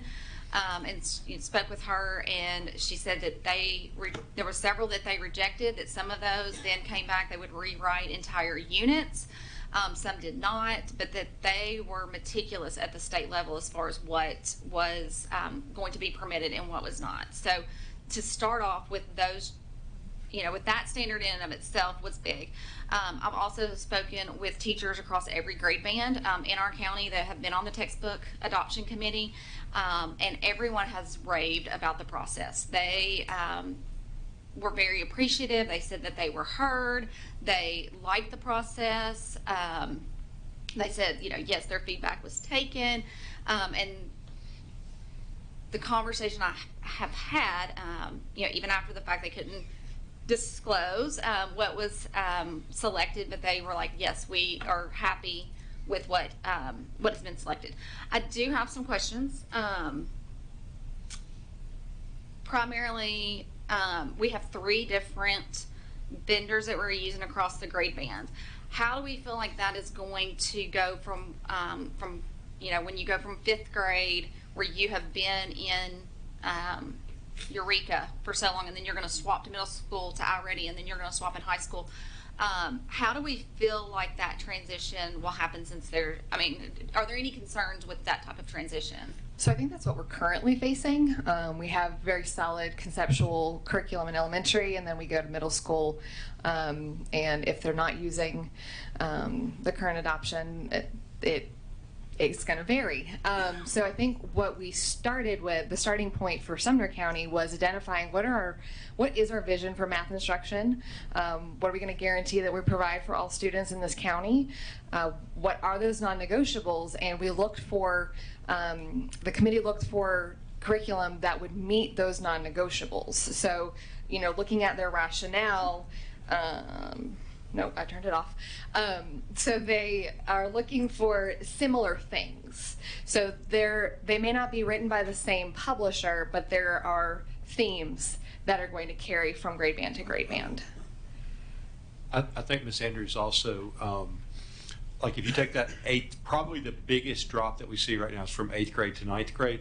I think our high school teachers have been hungry for a strong curriculum that will support math instruction. I think they're also really hungry for a tool to help them assess and see exactly where kids are that they can use routinely, like not even just the actual book, but what comes with it, the assessment pieces, where then they can have the PLC conversations across Algebra 1 teachers to be able to pinpoint exactly where their kids are strong and where they need intervention. And that is something that I heard about specifically iReady, teachers did talk a lot about how they did like that assessment piece, how I've talked to teachers who have taught it in other states, and just how they really enjoy the assessment piece and getting that feedback. Speaking about Eureka, one thing that teachers are notorious for is if the curriculum that we're offering doesn't have what they need and isn't to the rigor, or they feel like they need something else, they will go find it and they will pull it. And Eureka has also been New York Engaged. Is that what is it? Engaged New York. I was close. And they were like, yeah, I'll go to Engage New York all the time and go pull from there. And so they were excited about this because it was really something they had already kind of been pulling from. One of the, also I guess going from Bridges to Eureka, do we feel like there's going to be any issues with that transition? Obviously, anytime there's something new, there's a transition and there's a learning curve and so forth. But specifically for students, I know they have like Number Corner now and stuff like that, and I don't think this one has Number Corner. It doesn't have a number corner component specifically, but like we stated at the elementary level, our standards aren't really changing a whole lot. So we already have high quality instructional materials. So the committee felt that this one actually mimicked the most of what was currently being taught. Okay. And so, yes, the committee felt like this was the best choice for that transition, because again, our standards aren't really shifting. It's more or less wording or clarification, or maybe a standard per grade level, here and there. Okay. I know manipulatives are also a huge part, specifically in elementary school. And when we're talking about curriculum adoption, that piece has to be included as well. So when we're talking about adopting curriculum, are we looking at saying, hey, we're going to make sure that teachers have everything that they need, or are we saying, hey, we're giving them textbooks? Everything. Okay. Because that's important, because if we, aren't giving them everything they need, then we're, asking them to teach with one hand tied behind their back. I'm glad to hear that you saw at Charles Hill County that with iReady, that was a concern that I had heard from a middle school teacher, is that it was so technology driven, and we are not one-to-one. And so they were like, when you start looking at benchmark testing, in the fall and in the winter, and then you look at TCAP, that if you're not one-to-one and you're sharing devices across, the district, they were like, well, that's 3 months already out of the year. They knew that they would not be able to have devices because devices are being used, for testing. So to hear that it is still strong, regardless if it's one-to-one, is huge. But I know that was definitely something that was concerning. So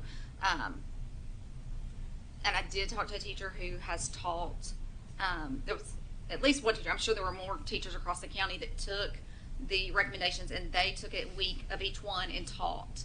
And I thought that was a unique opportunity for our teachers. I don't know if that has been offered in the past, but for them to actually go, hey, let me see how this works. Let me see how the kids respond, how I respond.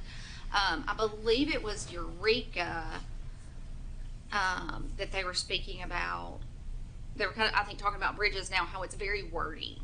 I think, if I'm understanding correctly, if I remember correctly from the conversation, that the Bridges like teacher manual is very wordy, and so they're having to read it and be like, okay, what is this? And the teacher manual with Eureka maybe is a little bit more simplified, and that they're able to get into the instruction without having to decipher paragraphs with that. So, again, I've spoken to math teachers at every grade band, and they are very excited. The one component, and I'm very glad to hear, is they want to say, when can we have it?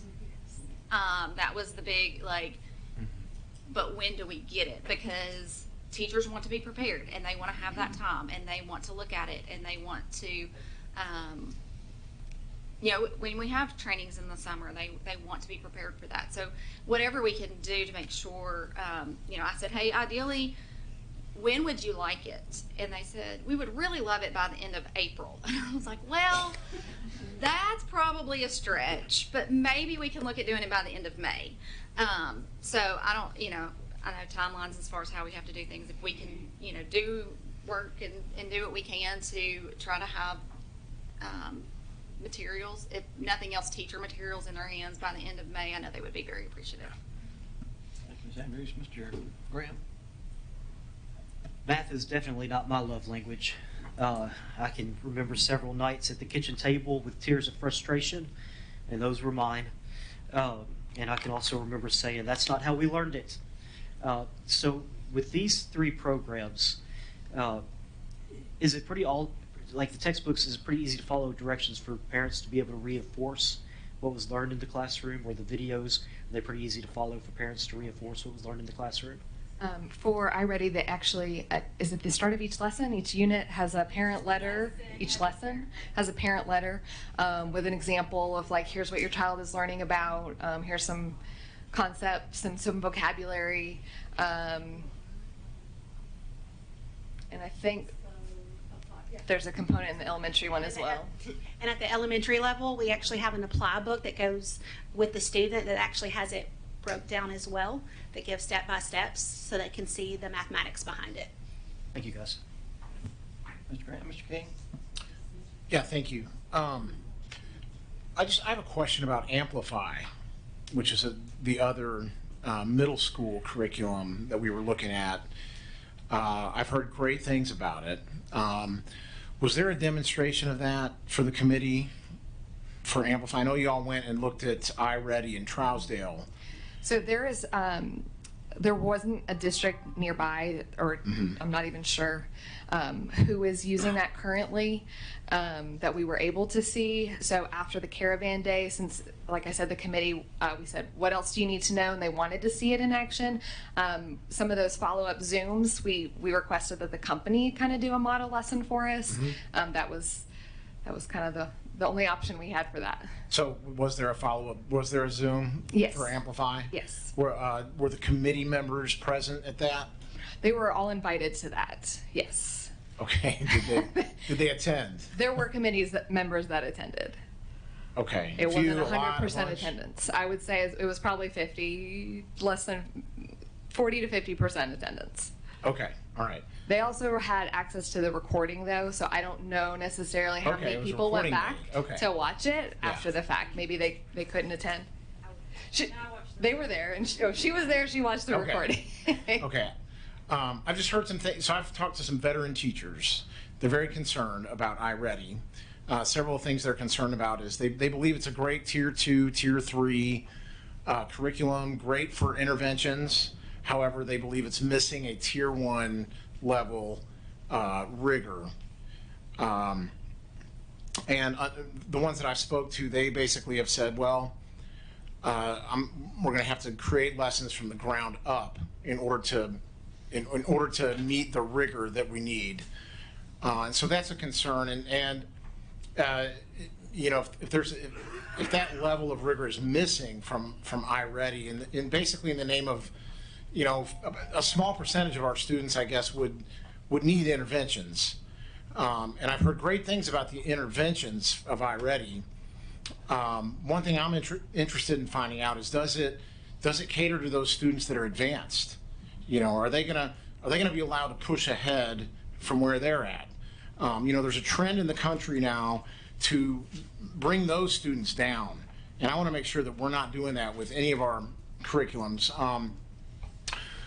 The other thing with iReady that's a concern to me, and from talking to teachers, is that and just from the presentation tonight, is that the lessons are all laid out in a way that's very scripted, and so that, and you know, so that a new teacher could benefit from that. But in terms of professional development, if a teacher is just getting a math curriculum where everything's done for them, where everything's laid out for them, versus getting mentoring from other teachers who are veteran teachers, and I'm just wondering if that's going to hurt their professional development, where they're not designing lessons, they're not internalizing those lessons, they're relying on the technology, they're relying on the script to facilitate the lessons. So that was another concern.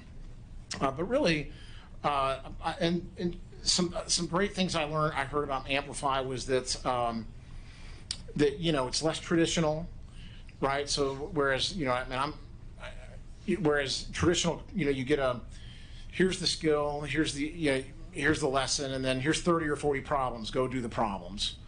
Whereas Amplify has maybe more of a limited lesson with maybe 10 problems, but they're very in-depth, very creative, very thought-provoking. And I've heard from several teachers that have tried some of these lessons, and they've said that they've gotten just amazing conversations, amazing discussion from the students and how they were receiving that instruction.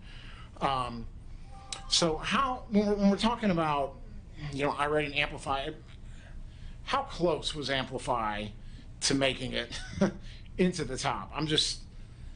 It was the committee's number 2 choice. Right. When it came down to it, they thought both of the choices did have strong Tier 1 instruction. Yes, iReady has the intervention components, but there's also that opportunity, like you said, for the enrichment. So they're simultaneously in the Tier 1, making sure that students are accessing the on-grade level state standards, but then they're the online component, they call MyPath, I believe. Okay, and that's the part that's kind of connected to the diagnostic. So it will, you know, when I have been in a school that's used it before for their intervention and enrichment time, it will adjust as the kid. So we would tell the kids, if you're getting something hard, it's because you're doing really good. And so there are opportunities for students or teachers to address needs for intervention, but also that enrichment piece. And I want to make sure I answered everything that you were Well, I think, let me jump in for a second. addressing. I think, Mr. King, I think like the bottom line is they're both great curriculum. I mean, Amplify is a wonderful curriculum. So I think that, you know, iReady began with a diagnostic assessment, moved into intervention, and then created a Tier 1 curriculum. So they worked backwards from the way a traditional textbook company works. And so I think like in their mindset, they still feature the first thing you meet, because a lot of schools have used their intervention materials. That's what everybody thinks about with them. I know, like, you know, the flip side I think that I see, that I think the committee addressed or identified, is that it allows teachers to pinpoint much more quickly where kids are so that they can move more deeply into the lesson, as opposed to like where now we kind of still, at times we kind of Model T forward it, you know, like here's your math, like everybody gets the same. We may just go faster in an advanced class. Now we're able to, because we'll know where our kids are. It's a big mindset shift, because we're almost talking about individualizing instruction for each kid in a classroom, which is, you know, it's exciting, at the same time it's a challenge. And I think like the idea of a scripted curriculum, obviously they do have, like all of them will have a type of script. I think the thing is like, to me, that's something that's used more first time through the curriculum. A new teacher a teacher that's learning the conceptual aspects of math. Obviously, if you've got a rock star level 5 math teacher, they're going to have the freedom to add or supplement. But what we want is we want a common language, a common data source, common thing, because that allows those mentoring conversations to take place. I can tell you, like as a high school principal where we had no curriculum, if I walked down the hall and went to 5 Algebra 1 classes, they would be in 5 different places depending on the teacher. What this does is it kind of levels the playing field. Your exceptional teachers are going to always go way above the baseline, but it gives us a baseline that's rigorous for all students, so that we see that growth with all students. But I mean, I'll be honest, like Amplify or iReady, I would be pleased. I mean, compared to where we've been in previous adoptions, where you had like, here's the bar and you've got one here, one here, one here, and one here, to have 2 that are really far above that bar, I'd be good either way. And then I have one other concern. So I did go and I'm looking at iReady and looking at their website and looking at the materials from the links that we got. And they have a section here, a brochure on integrating social emotional learning into mathematics curriculum. And then down here it says, educators know that math education isn't just about math. So, for example, how does iReady integrate social emotional learning into the lessons? Can you give me a specific example of that? So the links that you have access to are the public access links that they have for national review. That is not present in the Tennessee samples that we received. Okay, thank you. Thank you, Mr. King. Mr. Daniels? Yeah, I just wanted to say, one of the things that I've always appreciated with our, especially over the last 4 or 5 years, is I've seen a lot of our teachers have the ability to use their creativity to teach their subject.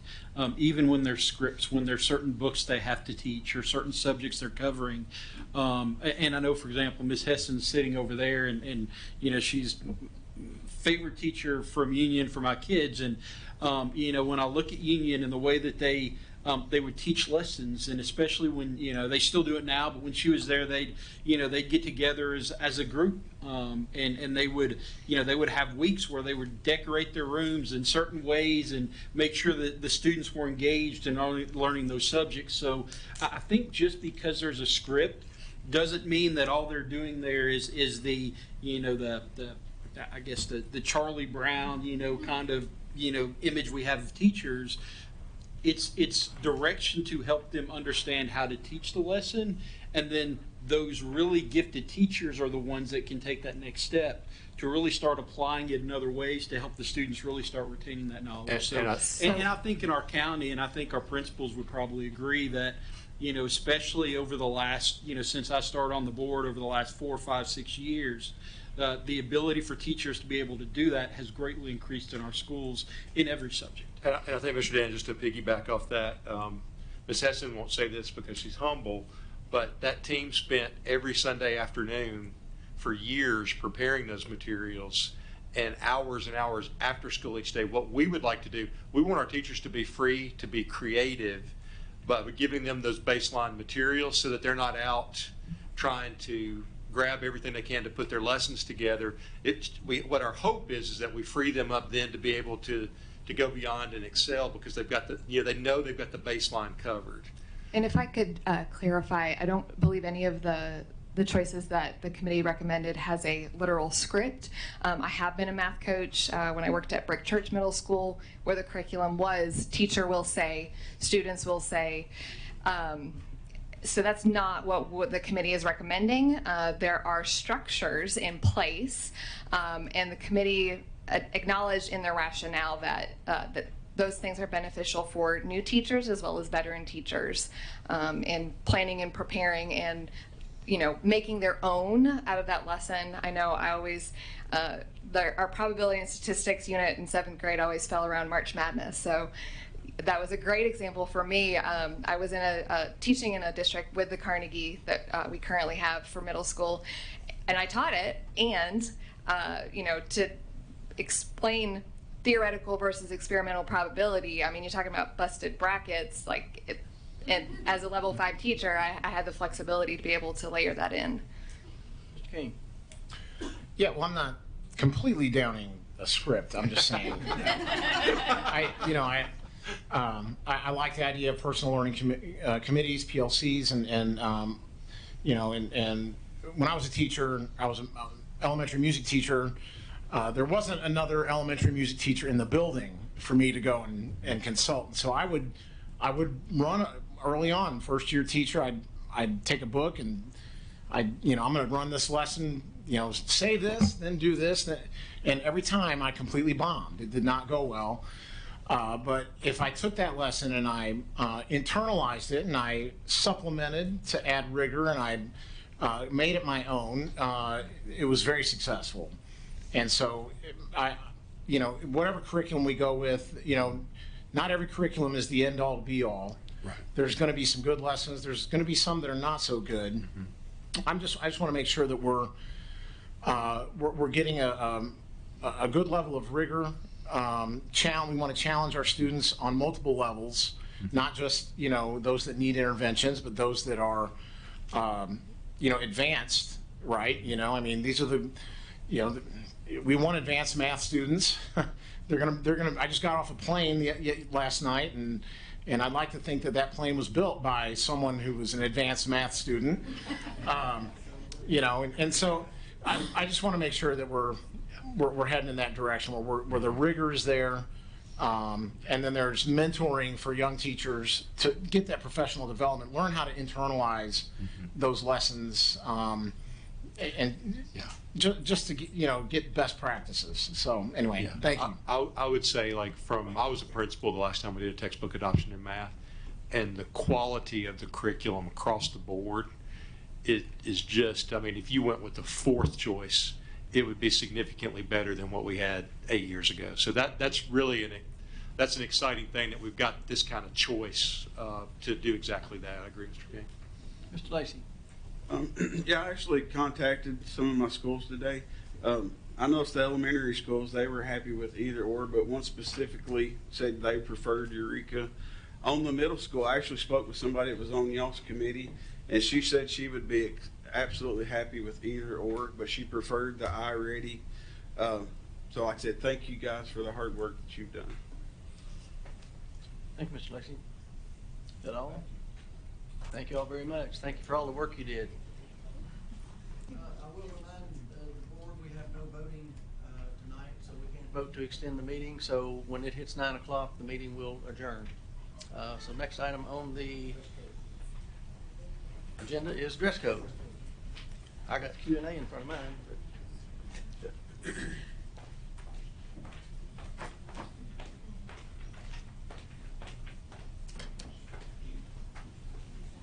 Hello. So this was fun to work on, and I'm going to walk you through our process and then share some data numbers with you. But in your red folder that's in front of you, you have a copy of the latest edition of the proposed dress code policy. And then behind that is all the feedback that we received from administrators and our community around their thoughts when it was shared on Facebook and Remind a few weeks ago. Feels like I killed an entire tree. We had so many responses, but mostly positive, so that's good.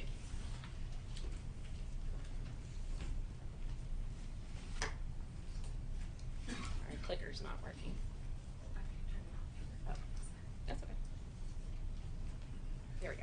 All right, so our committee members were made up of administrators, teachers, and parents, and then Keisha Ray and myself led the meetings. We had 3 overall where everybody met together. There was about 21 of us or so. So we met in a large group. Our charge was to simplify, K-12 consistency, and then reflect current fashion trends. And so at that first meeting, we looked at several dress codes across the districts from several different schools. We redacted names, so that wasn't part of the conversation, but the vast differences were noted, and the need for the consistency came from looking at those policies across the board. And so the committee decided we had some what's the word I'm looking for? Driving questions. So that they're listed here on the slide. How does having a dress code benefit students? And this is where they landed. It provides clear expectations. It gives real world experiences. When you have an expectation, you have to follow that. and then a teaching tool to do that with. And then what kind of climate was wanted as a district in relation to the dress code. And we wanted it to be consistent, equitable, and then the purpose really be defined within the policy. So the two things that came out of that were the alignment and consistency pieces. So again, you'll see those words over and over. So that was a lot of the conversation: consistent, equitable expectations. And they also wanted parents and students to have clear expectations moving from building to building, because it's different. And so if I can wear this in this building, I want to be able to wear in this building if we move within the district. And then eliminating personal opinions. We tried to do that as we went through the work. So the structure of the policy, which is the first document in your folder, has 4 parts. So the first one's values, the second one goals, basic principles, and then our agreements. And so the discussion is values and goals. So values, we live by them, they don't change, and they help us stay aligned as a district. Goals are set, they change when we meet them, and then it gives us a charge. And then the basic principle part is the details. So those are the guidelines. We wanted to keep it positive instead of what you can't do over and over and over. Here are some things that you can do or can wear in this case. And then the agreements, the last section, is to provide equity, to keep a safe environment, and then to clearly communicate those expectations that are set forth in the policy, the proposed policy. So the feedback is fun. If you want to have some light entertainment, you should read cover to cover the student comments. So they're really fun. The administrator survey results. So the first draft that we did as a committee, we sent that directly to administrators, and they got to answer, is it reasonable, too restrictive, or not restrictive enough? And then there was one question: what edits or suggestions would you make to the current draft? So here's the data from administrators only, so that's K-12 principals for this slide. So 85% of administrators thought it was reasonable, 2.5, really small, thought it was too restrictive, and then 12.5 thought it wasn't restrictive enough. There were 40 responses. 9 administrators were on the committee. I'm not sure if they entered the survey or not because it didn't have a name, it just went to administrators. But if I think about the 9 administrators that were on the committee, and then 40 responses, that's almost every single one of our principals that weighed in on this. So that was really good, really positive. This is the community survey results, and this is the next few slides. Parents and guardians is the first one. 1,926 written comments. That doesn't include the comments that were on Facebook. Mostly positive. The first night that it went out, Dr. Langford was like, have you gotten to Facebook? I was like, nope, I'm not reading them. He was like, actually, you should. They're really positive for the most part. So it was fun to read those. But 76% of our parents thought it was reasonable, 17% too restrictive, and then 7% not restrictive enough. And the circle will tell you they landed on reasonable. No surprise that the students said it was still too restrictive at 61%, even though their comments are pretty positive. So they're like, this is better, but if you could just do this, and this is better, but can we have this? So there's a lot of that in the feedback that you'll see. So 38% thought reasonable, 61% too restrictive, and only 1% thought that it wasn't restrictive enough. That's a big number too. So it went out on Remind. So 1,189 were student responses. Means they're invested in what's going to happen with this. So, all right, employees is the next one. So 374 of our teachers or other staff members entered the survey. Again, I don't have an identifier. I don't know if it was a teacher or a bookkeeper, or I don't have them. What type of employee, but 371 employees answered, 75% reasonable. And then residents without students, 24. So I don't have a child in Sumner County, but I live here. At 38% reasonable, 54% too restrictive, and then not restricted enough at 8%. So really high numbers on the feedback portion, more so than probably a lot of stuff that we put out on social media. So you should read the comments, definitely. And this is just overall. So administrators, community, everybody together, 63% reasonable, 30.8% too restrictive. Then the last number there's lower, and that was 3,546 overall responses that we got feedback on. So I'm hoping, or not hoping, that you'll review the policy and give us your feedback as well. This goes up for vote on March 21st, and so we'll do one more edit to get it finally complete and hopefully voted on the 21st. Mr. Langford, Lancaster, I'm sorry. Call on you. I guess the main question, and I know we got the librarians, and I definitely want to make sure they get time because we're running up. When we vote on this on March 21st, what is the recommendation? And I know I have a personal recommendation and a daughter recommendation. You're going to need to share your story, because just be fast about it, because it's a really good one. Oh yeah, no, I'm not. Yeah, I shared that on Facebook. Everybody's seen my daughter's reaction when she found out it wasn't going into effect the next day. I do think that personally, I think it would be a good idea to have this go into effect for the rest of this year, because being a former teenager myself and about to be a parent of a teenager who's been one for several years, more or less, they're going to push whatever boundaries we set for them. So at least whatever, and I appreciate everybody that was on this committee, but when we have a new dress code, there's always going to be boundaries that are pushed and things we might not have thought about. We're thinking, oh, this is great, but that gives us a kind of a 2-month or a month and a half practice window before the end of the year. And that way we don't push a policy beginning in August and all of a sudden we realize, oh no, we screwed this up and we need to fix it. You know, we have time over the summer to maybe fix things that we didn't think about. I know, I guess that's not us to vote on it, but I didn't know if y'all had discussed like what the ideal, going into effect is. So I will give you my opinion, but this could be totally wrong. If you ask every principal, they may give you 50 different answers. Our intent was to have this process complete and voted on in March, so principals could put that into their handbooks, message parents the change with months of notice, because parents start buying school clothes and things once we get out of school in June and July. Some wait until right at the end, some it takes all summer, it just depends on child and parent. But we wanted to give them plenty of time to do that. So we really weren't, from an administrative standpoint, or at least I wasn't, thinking that we were going to approve this in March and go effect the next day. I think that's a little tough on your principals. Give them a little time.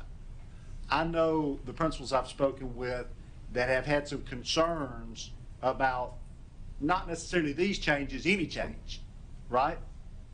Want to have time to talk to the students ahead of time and say, hey, and I think that's more of an issue at high school than it is in elementary school. Middle school is probably a little mixed bag. So I would recommend that you vote this in, but even if your daughter or students, and I know that's out there, that they want it to go into effect the next day, right? I would be really cautious about that. I think your principals are going to want, administrators and teachers that are going to enforce this would like to have a little bit longer lead time, if that makes sense. I think that feels more fair to me. Yeah, good, okay. And I know the librarians are here, and I don't want to belabor the point. We can talk about that more, but our intent was always to give plenty of lead time for principals, teachers, administrators, and parents to get ready for August. And to do that, we wanted to try to have this backed up into March. Dr. Phillips, Mr. Daniels. Yeah, I was just going to say I kind of agree with where Dr. Phillips is going. With letting students know what's coming so that they can prepare for it. For example, they need to make sure that they buy their jeans now so they can put their holes mid-thigh. They've got to measure to make sure they get it right before they get into school. But I did want to ask. I know one of the big pieces of feedback that we've always gotten around dress code has been along the lines of administrators trying to figure out who is or isn't following that dress code. It's too short. It's not too short. You know, you need to cover that up. You don't. You know, it's change your hair color, whatever it was, based on the different schools. But is the feedback we're getting not restrictive, too restrictive, but have the administrators come back and said, hey, we think that this is easier to enforce because the guidelines are a little bit more clear? I would say your elementary and middle school principals would land there, and probably half of your high school principals want a specific. Our goal is to have kids come to school dressed appropriately, and the goal of this policy is that you can do that without having to have closed police yes. at the door. Okay. All right. Thank you. You're welcome. I want to add to, with the feedback, the committee sifted through all those comments and looked for trends, and that's where we made the edits. So we're on edition 5 at this point. So we went through all of that, looked for trends and things that people wanted changed or cleared up or clarified. And so we've done that work already. But we want your feedback as well. So, Mr. Lacy. Like I said, I called all my principals today, and this was one of the things that I asked them, and I even spoke with one lead educator. They all were happy with the dress code policy, but one said that she said it was fine. She'd be happy with it the way it is. But she asked, did we think about sunglasses and face paint? I don't know, do kids wear sunglasses in class? they try to do all the things. But in the what you can't wear section, it says if there's an accessory that's impeding or covering your face, you have the administrative team can ask you to remove that. And face paint would be the same? I'm not sure where face paint would land. I have to think about that one. And let's see, and I also had one principal ask me, and y'all might can tell me if this is normal, but can the local principal kind of tweak it to what, I guess, kind of the community's values, or what's in this board policy is kind of the policy that we're here because some of them tweaked the last one. Okay. And we got it tweaked all the way to where we don't even have. Gotcha. There's no consistency. Gotcha. Well, overall, they were all happy with the policy, so. That's consistent. There's always, I'm pretty happy with this, but if you could just do this one thing, but the one thing is different from everyone, so. Mr. Lacy, Mr. King? Yeah, I just want to ask about so students may wear non-natural hair color. So neon pink, blue, purple, just they can do that. And I've had some teachers express to me that that's a distraction. So, but I guess we're okay with that. Is that? In my opinion, it's a personal distraction. Yeah. Okay. Well, that's one question I had. And the other concern I had a couple of teachers asked me about was the holes or tears must be below mid-thigh as a halfway point. Well, some people's body type, the midway point is a little higher than others, or so I don't know if that's something that's going to be stretched to the limit in terms of trying to get away with something. I'm sure that people will try to stretch it. Right. So I think our goal in communication is if a student walks by you and you're like, then you address it, right? If it's inappropriate, you address it. If it's 1 millimeter below the mid-thigh, do you see where I'm going with that? Mm-hmm. Like, yeah. Okay. Thanks. Mr. King? Anyone else? All right. Thank you very much. Next item, discussion regarding a revision policy 4.403, reconsideration of instructional materials and textbooks. Hey, so this is the policy that we've been discussing, and I believe I need JJ to mention this and Mr. Lancaster too, but I believe this is the policy that's up that we had some comments from board members that we worked into this. Mr. Lancaster actually had given us a draft version, and all of that together pretty much landed in what we have before you. Happy to discuss it. We do have, and I know many of you have spoken with librarians and we know that we wanted to make sure that we heard their voice. So there's some librarians here. Do you have one speaker, some speakers? 3 speakers. All right, that's awesome. So if it's okay with the board, I know we want to hear from them and hear their voice because it really deals directly with them. And they've been, a lot of them have been a part of the conversations about the books and conversations around that since August. So I thought it'd be good if they came before we got this policy up for first vote, if they came and was able to express that. I know they've probably done that individually with some of you, but they wanted to do that, and I thought that was great. So, Mr. Chairman, if you would allow them to speak about the policy. Good. Okay. Thank you so much. My name is Kelly Smith. Mr. Gregory. Mr. Gregory hired me in. I told him I wouldn't say that, but this a long time ago, 1998, when we started Wiseman Elementary. So, woo! I work at Portland West Middle right now under Shelley Cooper, and I have been in this county for 25 years now. So I'll let my colleagues introduce. Good evening. I'm Doreen Brown. I'm at Station Camp High School for 21 years. I'm Marissa Wells. I am the librarian at Bethpage Elementary for 5 years. So I'm kind of the noisy one of the bunch, I guess. I don't know. I'll just tell you we're all about having fun, so we're going to make this quick because, you know, that's all the time we have right now. We're so excited to be here. Thank you. Thank you. I want to kind of express what our mission statement is as librarians, and I kind of encapsulated. We sent out a survey to all the Sumner County librarians in our schools because the 3 of us, it was really important that we represented everyone and not just what we did, right? I mean, I know what I do is like the best middle school, right? No, it's not. I mean, we work together so closely. Like Mr. King, you were talking about when you were a music teacher being the only person in the building. We are islands unto ourselves until we find that collaboration. Some high schools have 2 people, but not even all of those. And so our general mission is to serve our schools.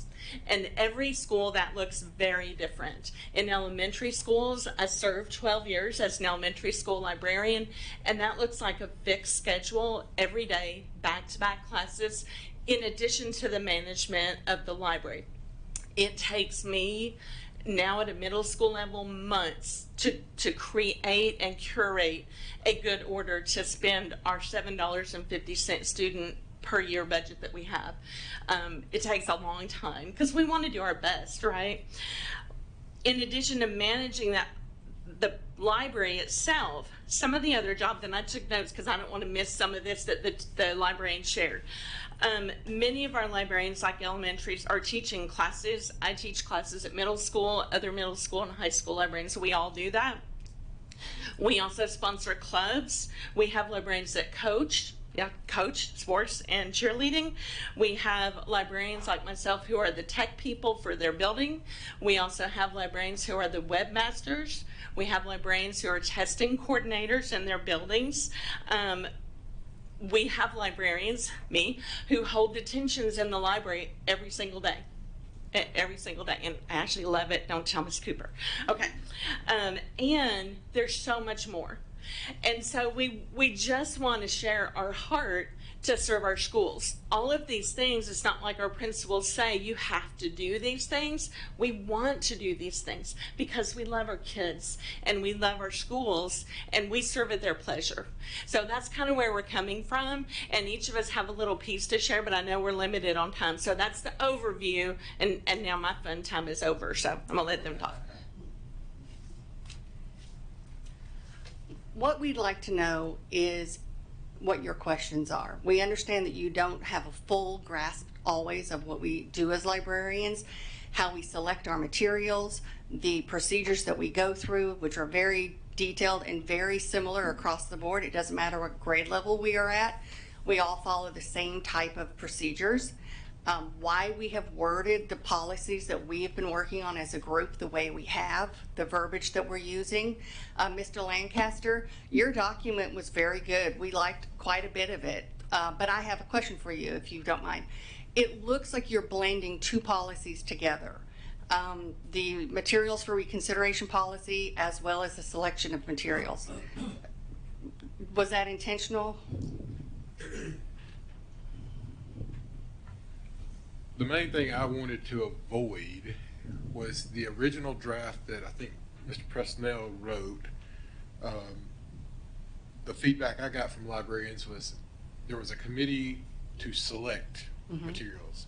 I wanted to get away from that because the logistics of that was from what I'd heard, was a nightmare, having parents on the committee. So I looked at several different policies through other districts, and basically Williamson and Rutherford kind of both mapped out the things that I thought went with the law the best, the way it seemed to be intended, and also logistically on the front end. So basically, you guys have the ability to choose the materials in the collection as you see fit. The only thing that the policy does is, it goes with the Age Appropriate Materials Act. Right. And if a parent has an issue, they can file the complaint, or a teacher or whatever.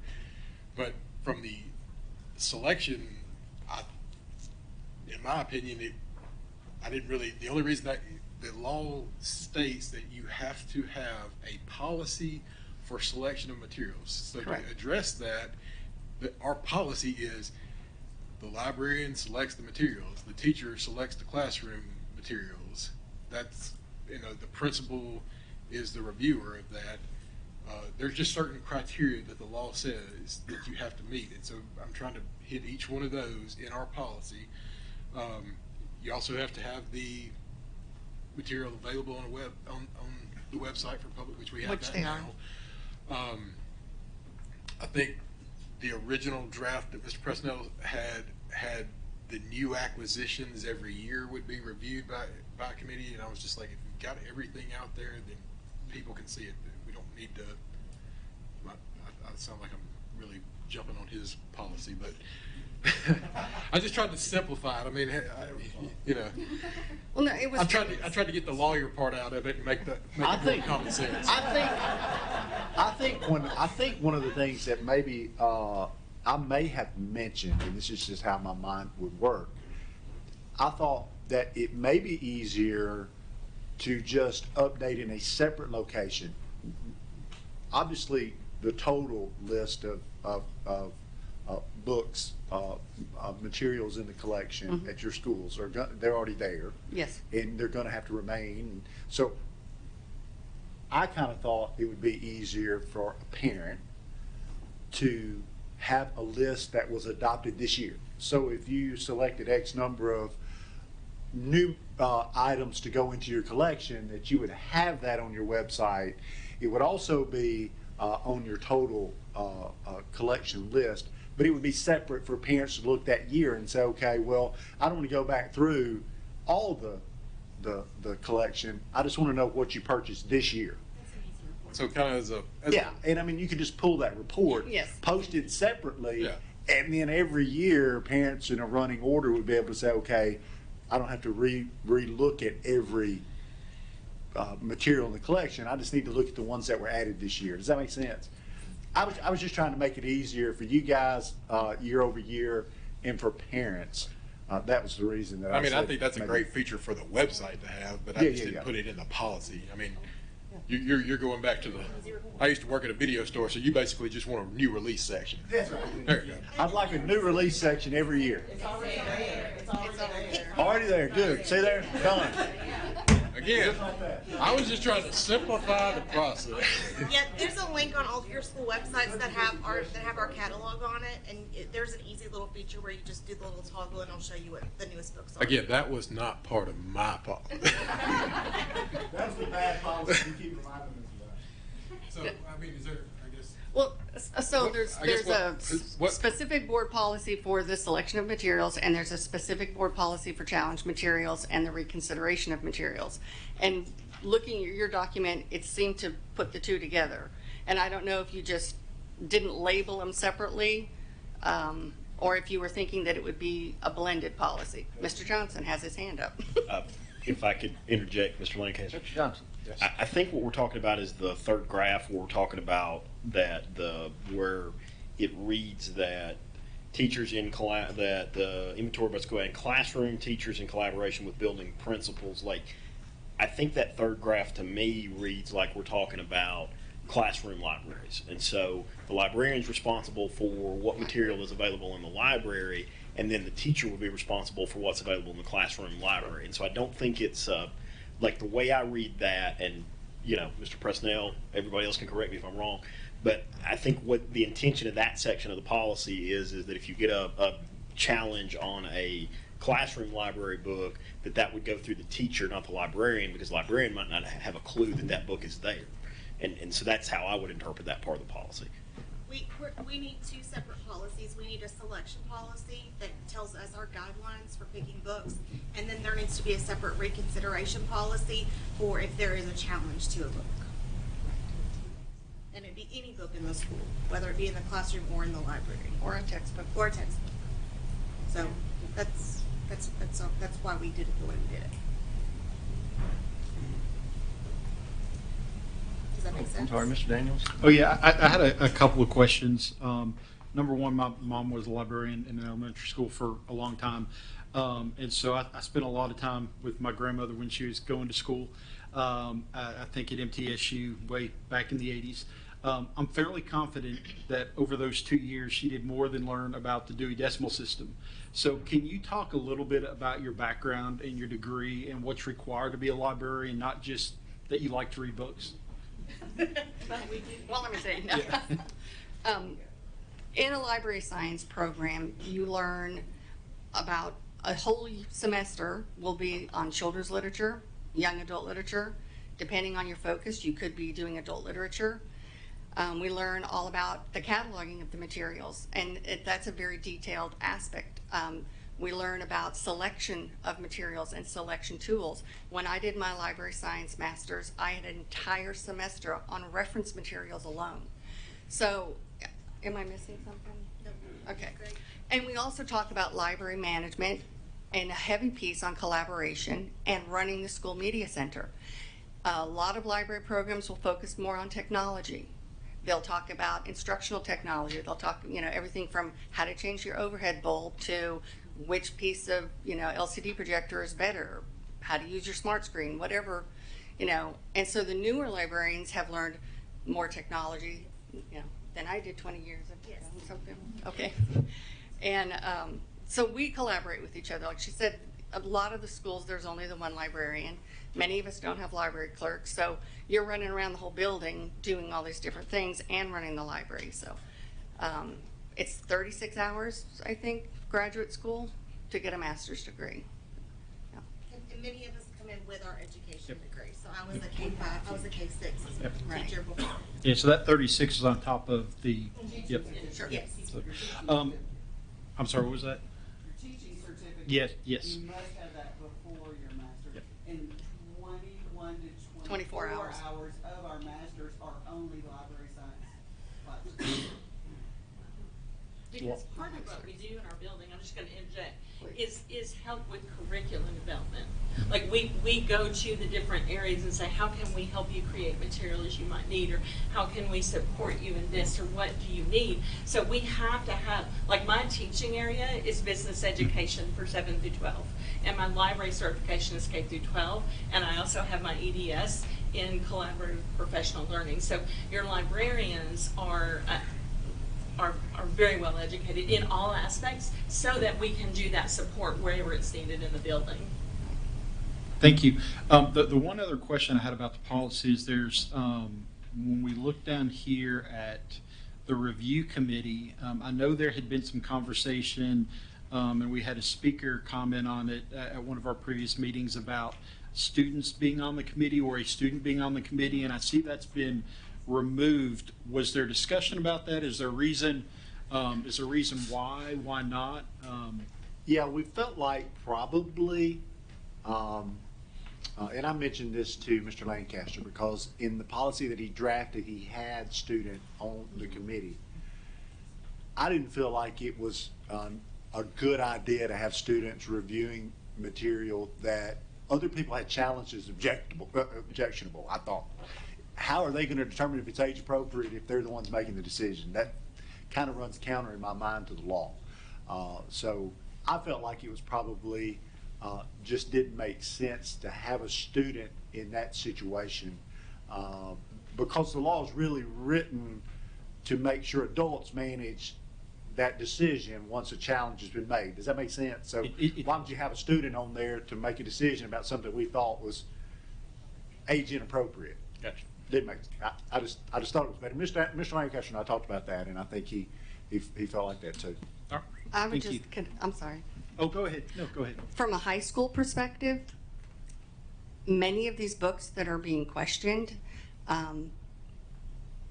you have to remember that a high school has students that are taking college level courses. They are reading college level materials, and many of these resources are, you may consider mature or, advanced, and they are. And so like my high school, and I would be confident that every high school in the county, I have K-12 reading books, and I have advanced college level materials.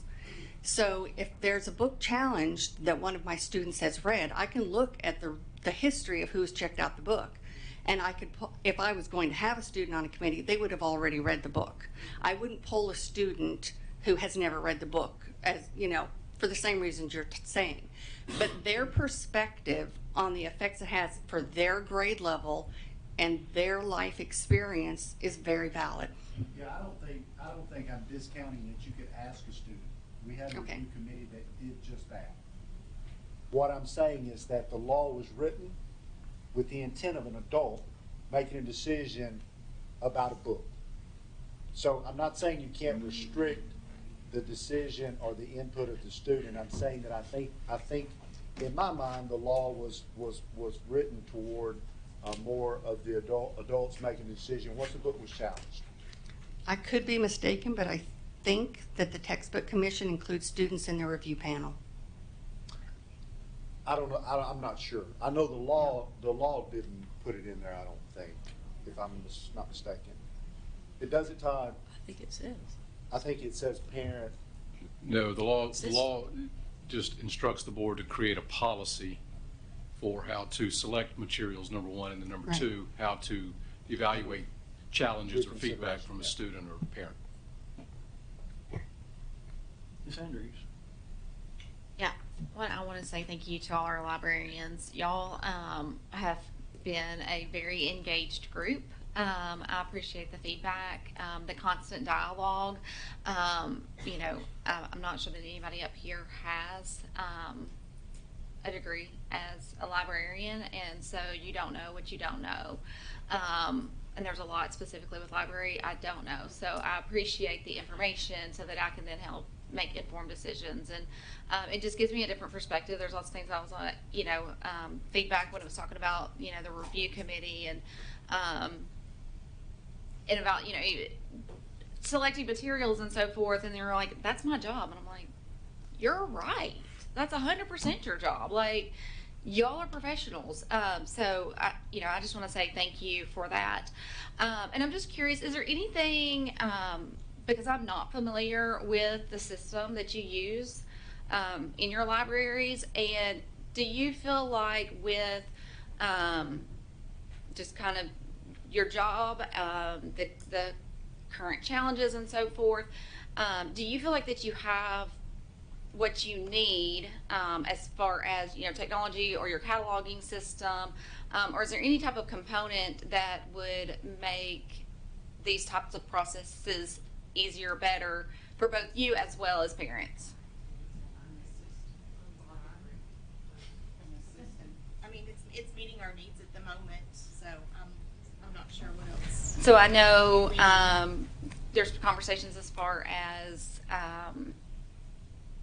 and we can already do that as far as parents opting students out of certain books and so forth. Does the system that we currently use, is it adequate as far as that goes to be able to ensure that the students, whose parents are saying, hey, I would prefer them, not to read these books, is it maybe user-friendly for both parents as well as library personnel? It's a conversation. Okay. If you'll just send us an email, come talk to us, make a phone call, we can put a note in that student's file that says, don't let them check Well, and that's out what I'm saying, X, Y, like, and Z. Yeah. is that, you know,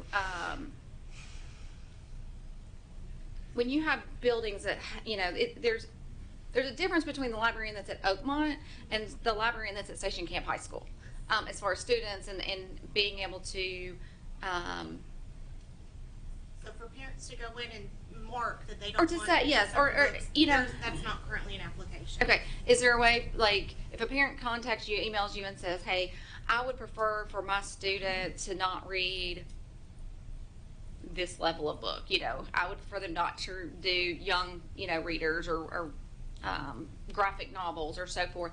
Is it easy for you to go in and go, hey, they can't read any graphic novels, or do you have to go into every graphic novel and notate that they're not allowed to do that? There is a notes field on every student record, so if a parent contacted us, we can always put a note to ourselves at checkout. So anytime we have their barcode, Yeah. it'll throw that little note. I was saying, is there an alert? Is there Yes. something that you can Yes. then see and so forth and get, and as a reminder, because obviously there's lots of students, and to try to remember what every parent is requesting for their child is near impossible. So there are alerts and so forth that will come up. Okay.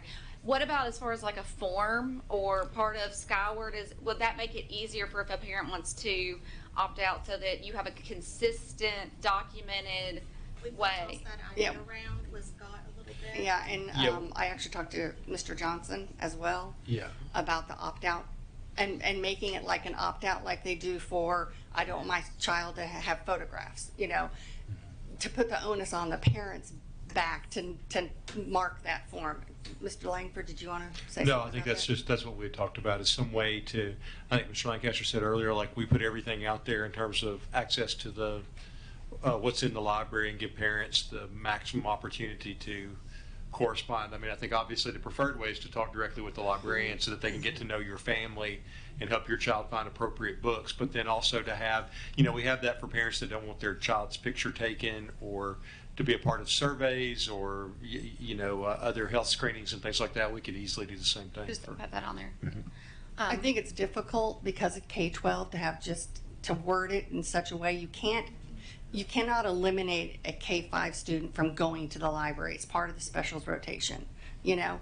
So it's the parent's responsibility to notify the librarian, and I don't know that they all realize they can look at the card catalog online and see everything that's in the library, you know? So that, if that's on a form, like we talked about maybe at the registration forms when the parents fill out all the other forms, if that can be included. We haven't worked out all the words yet. It's easy to do. Okay. You know, again, I think it's all that. And then lastly, I just want to say thank you. Because of a librarian, they recommended a book to my daughter. It's her favorite book. She's an avid reader. And I just want to say thank you, and then I recognize the work that you do. Thank you, Ms. Andrews. Ms. Hayes, you got 3 minutes. Oh, man. Okay. Well, a couple of comments on the student involvement. Because the way our policy reads now, with a student being able to file the complaint, I'd like to see us really consider that a high school student have the option of being on the review committee.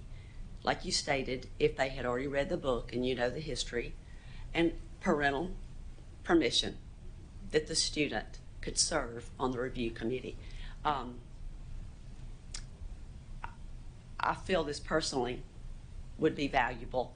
I also have a constituent, a high school student, who had a petition put out that had, and I was doing a rough count of 350. Some of you may have counted the exact number of names to 400 on a petition that they would want students to be on a high school review committee.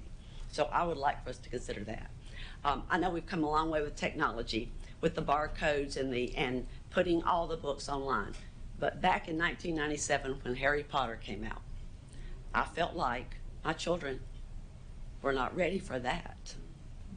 Witchcraft, sorcery. Now, my Caleb, even as a first grader, probably could have read that book. I mean, he's a pediatric research, cancer research guy.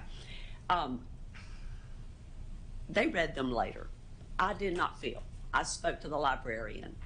She said, get you, they will not read that book.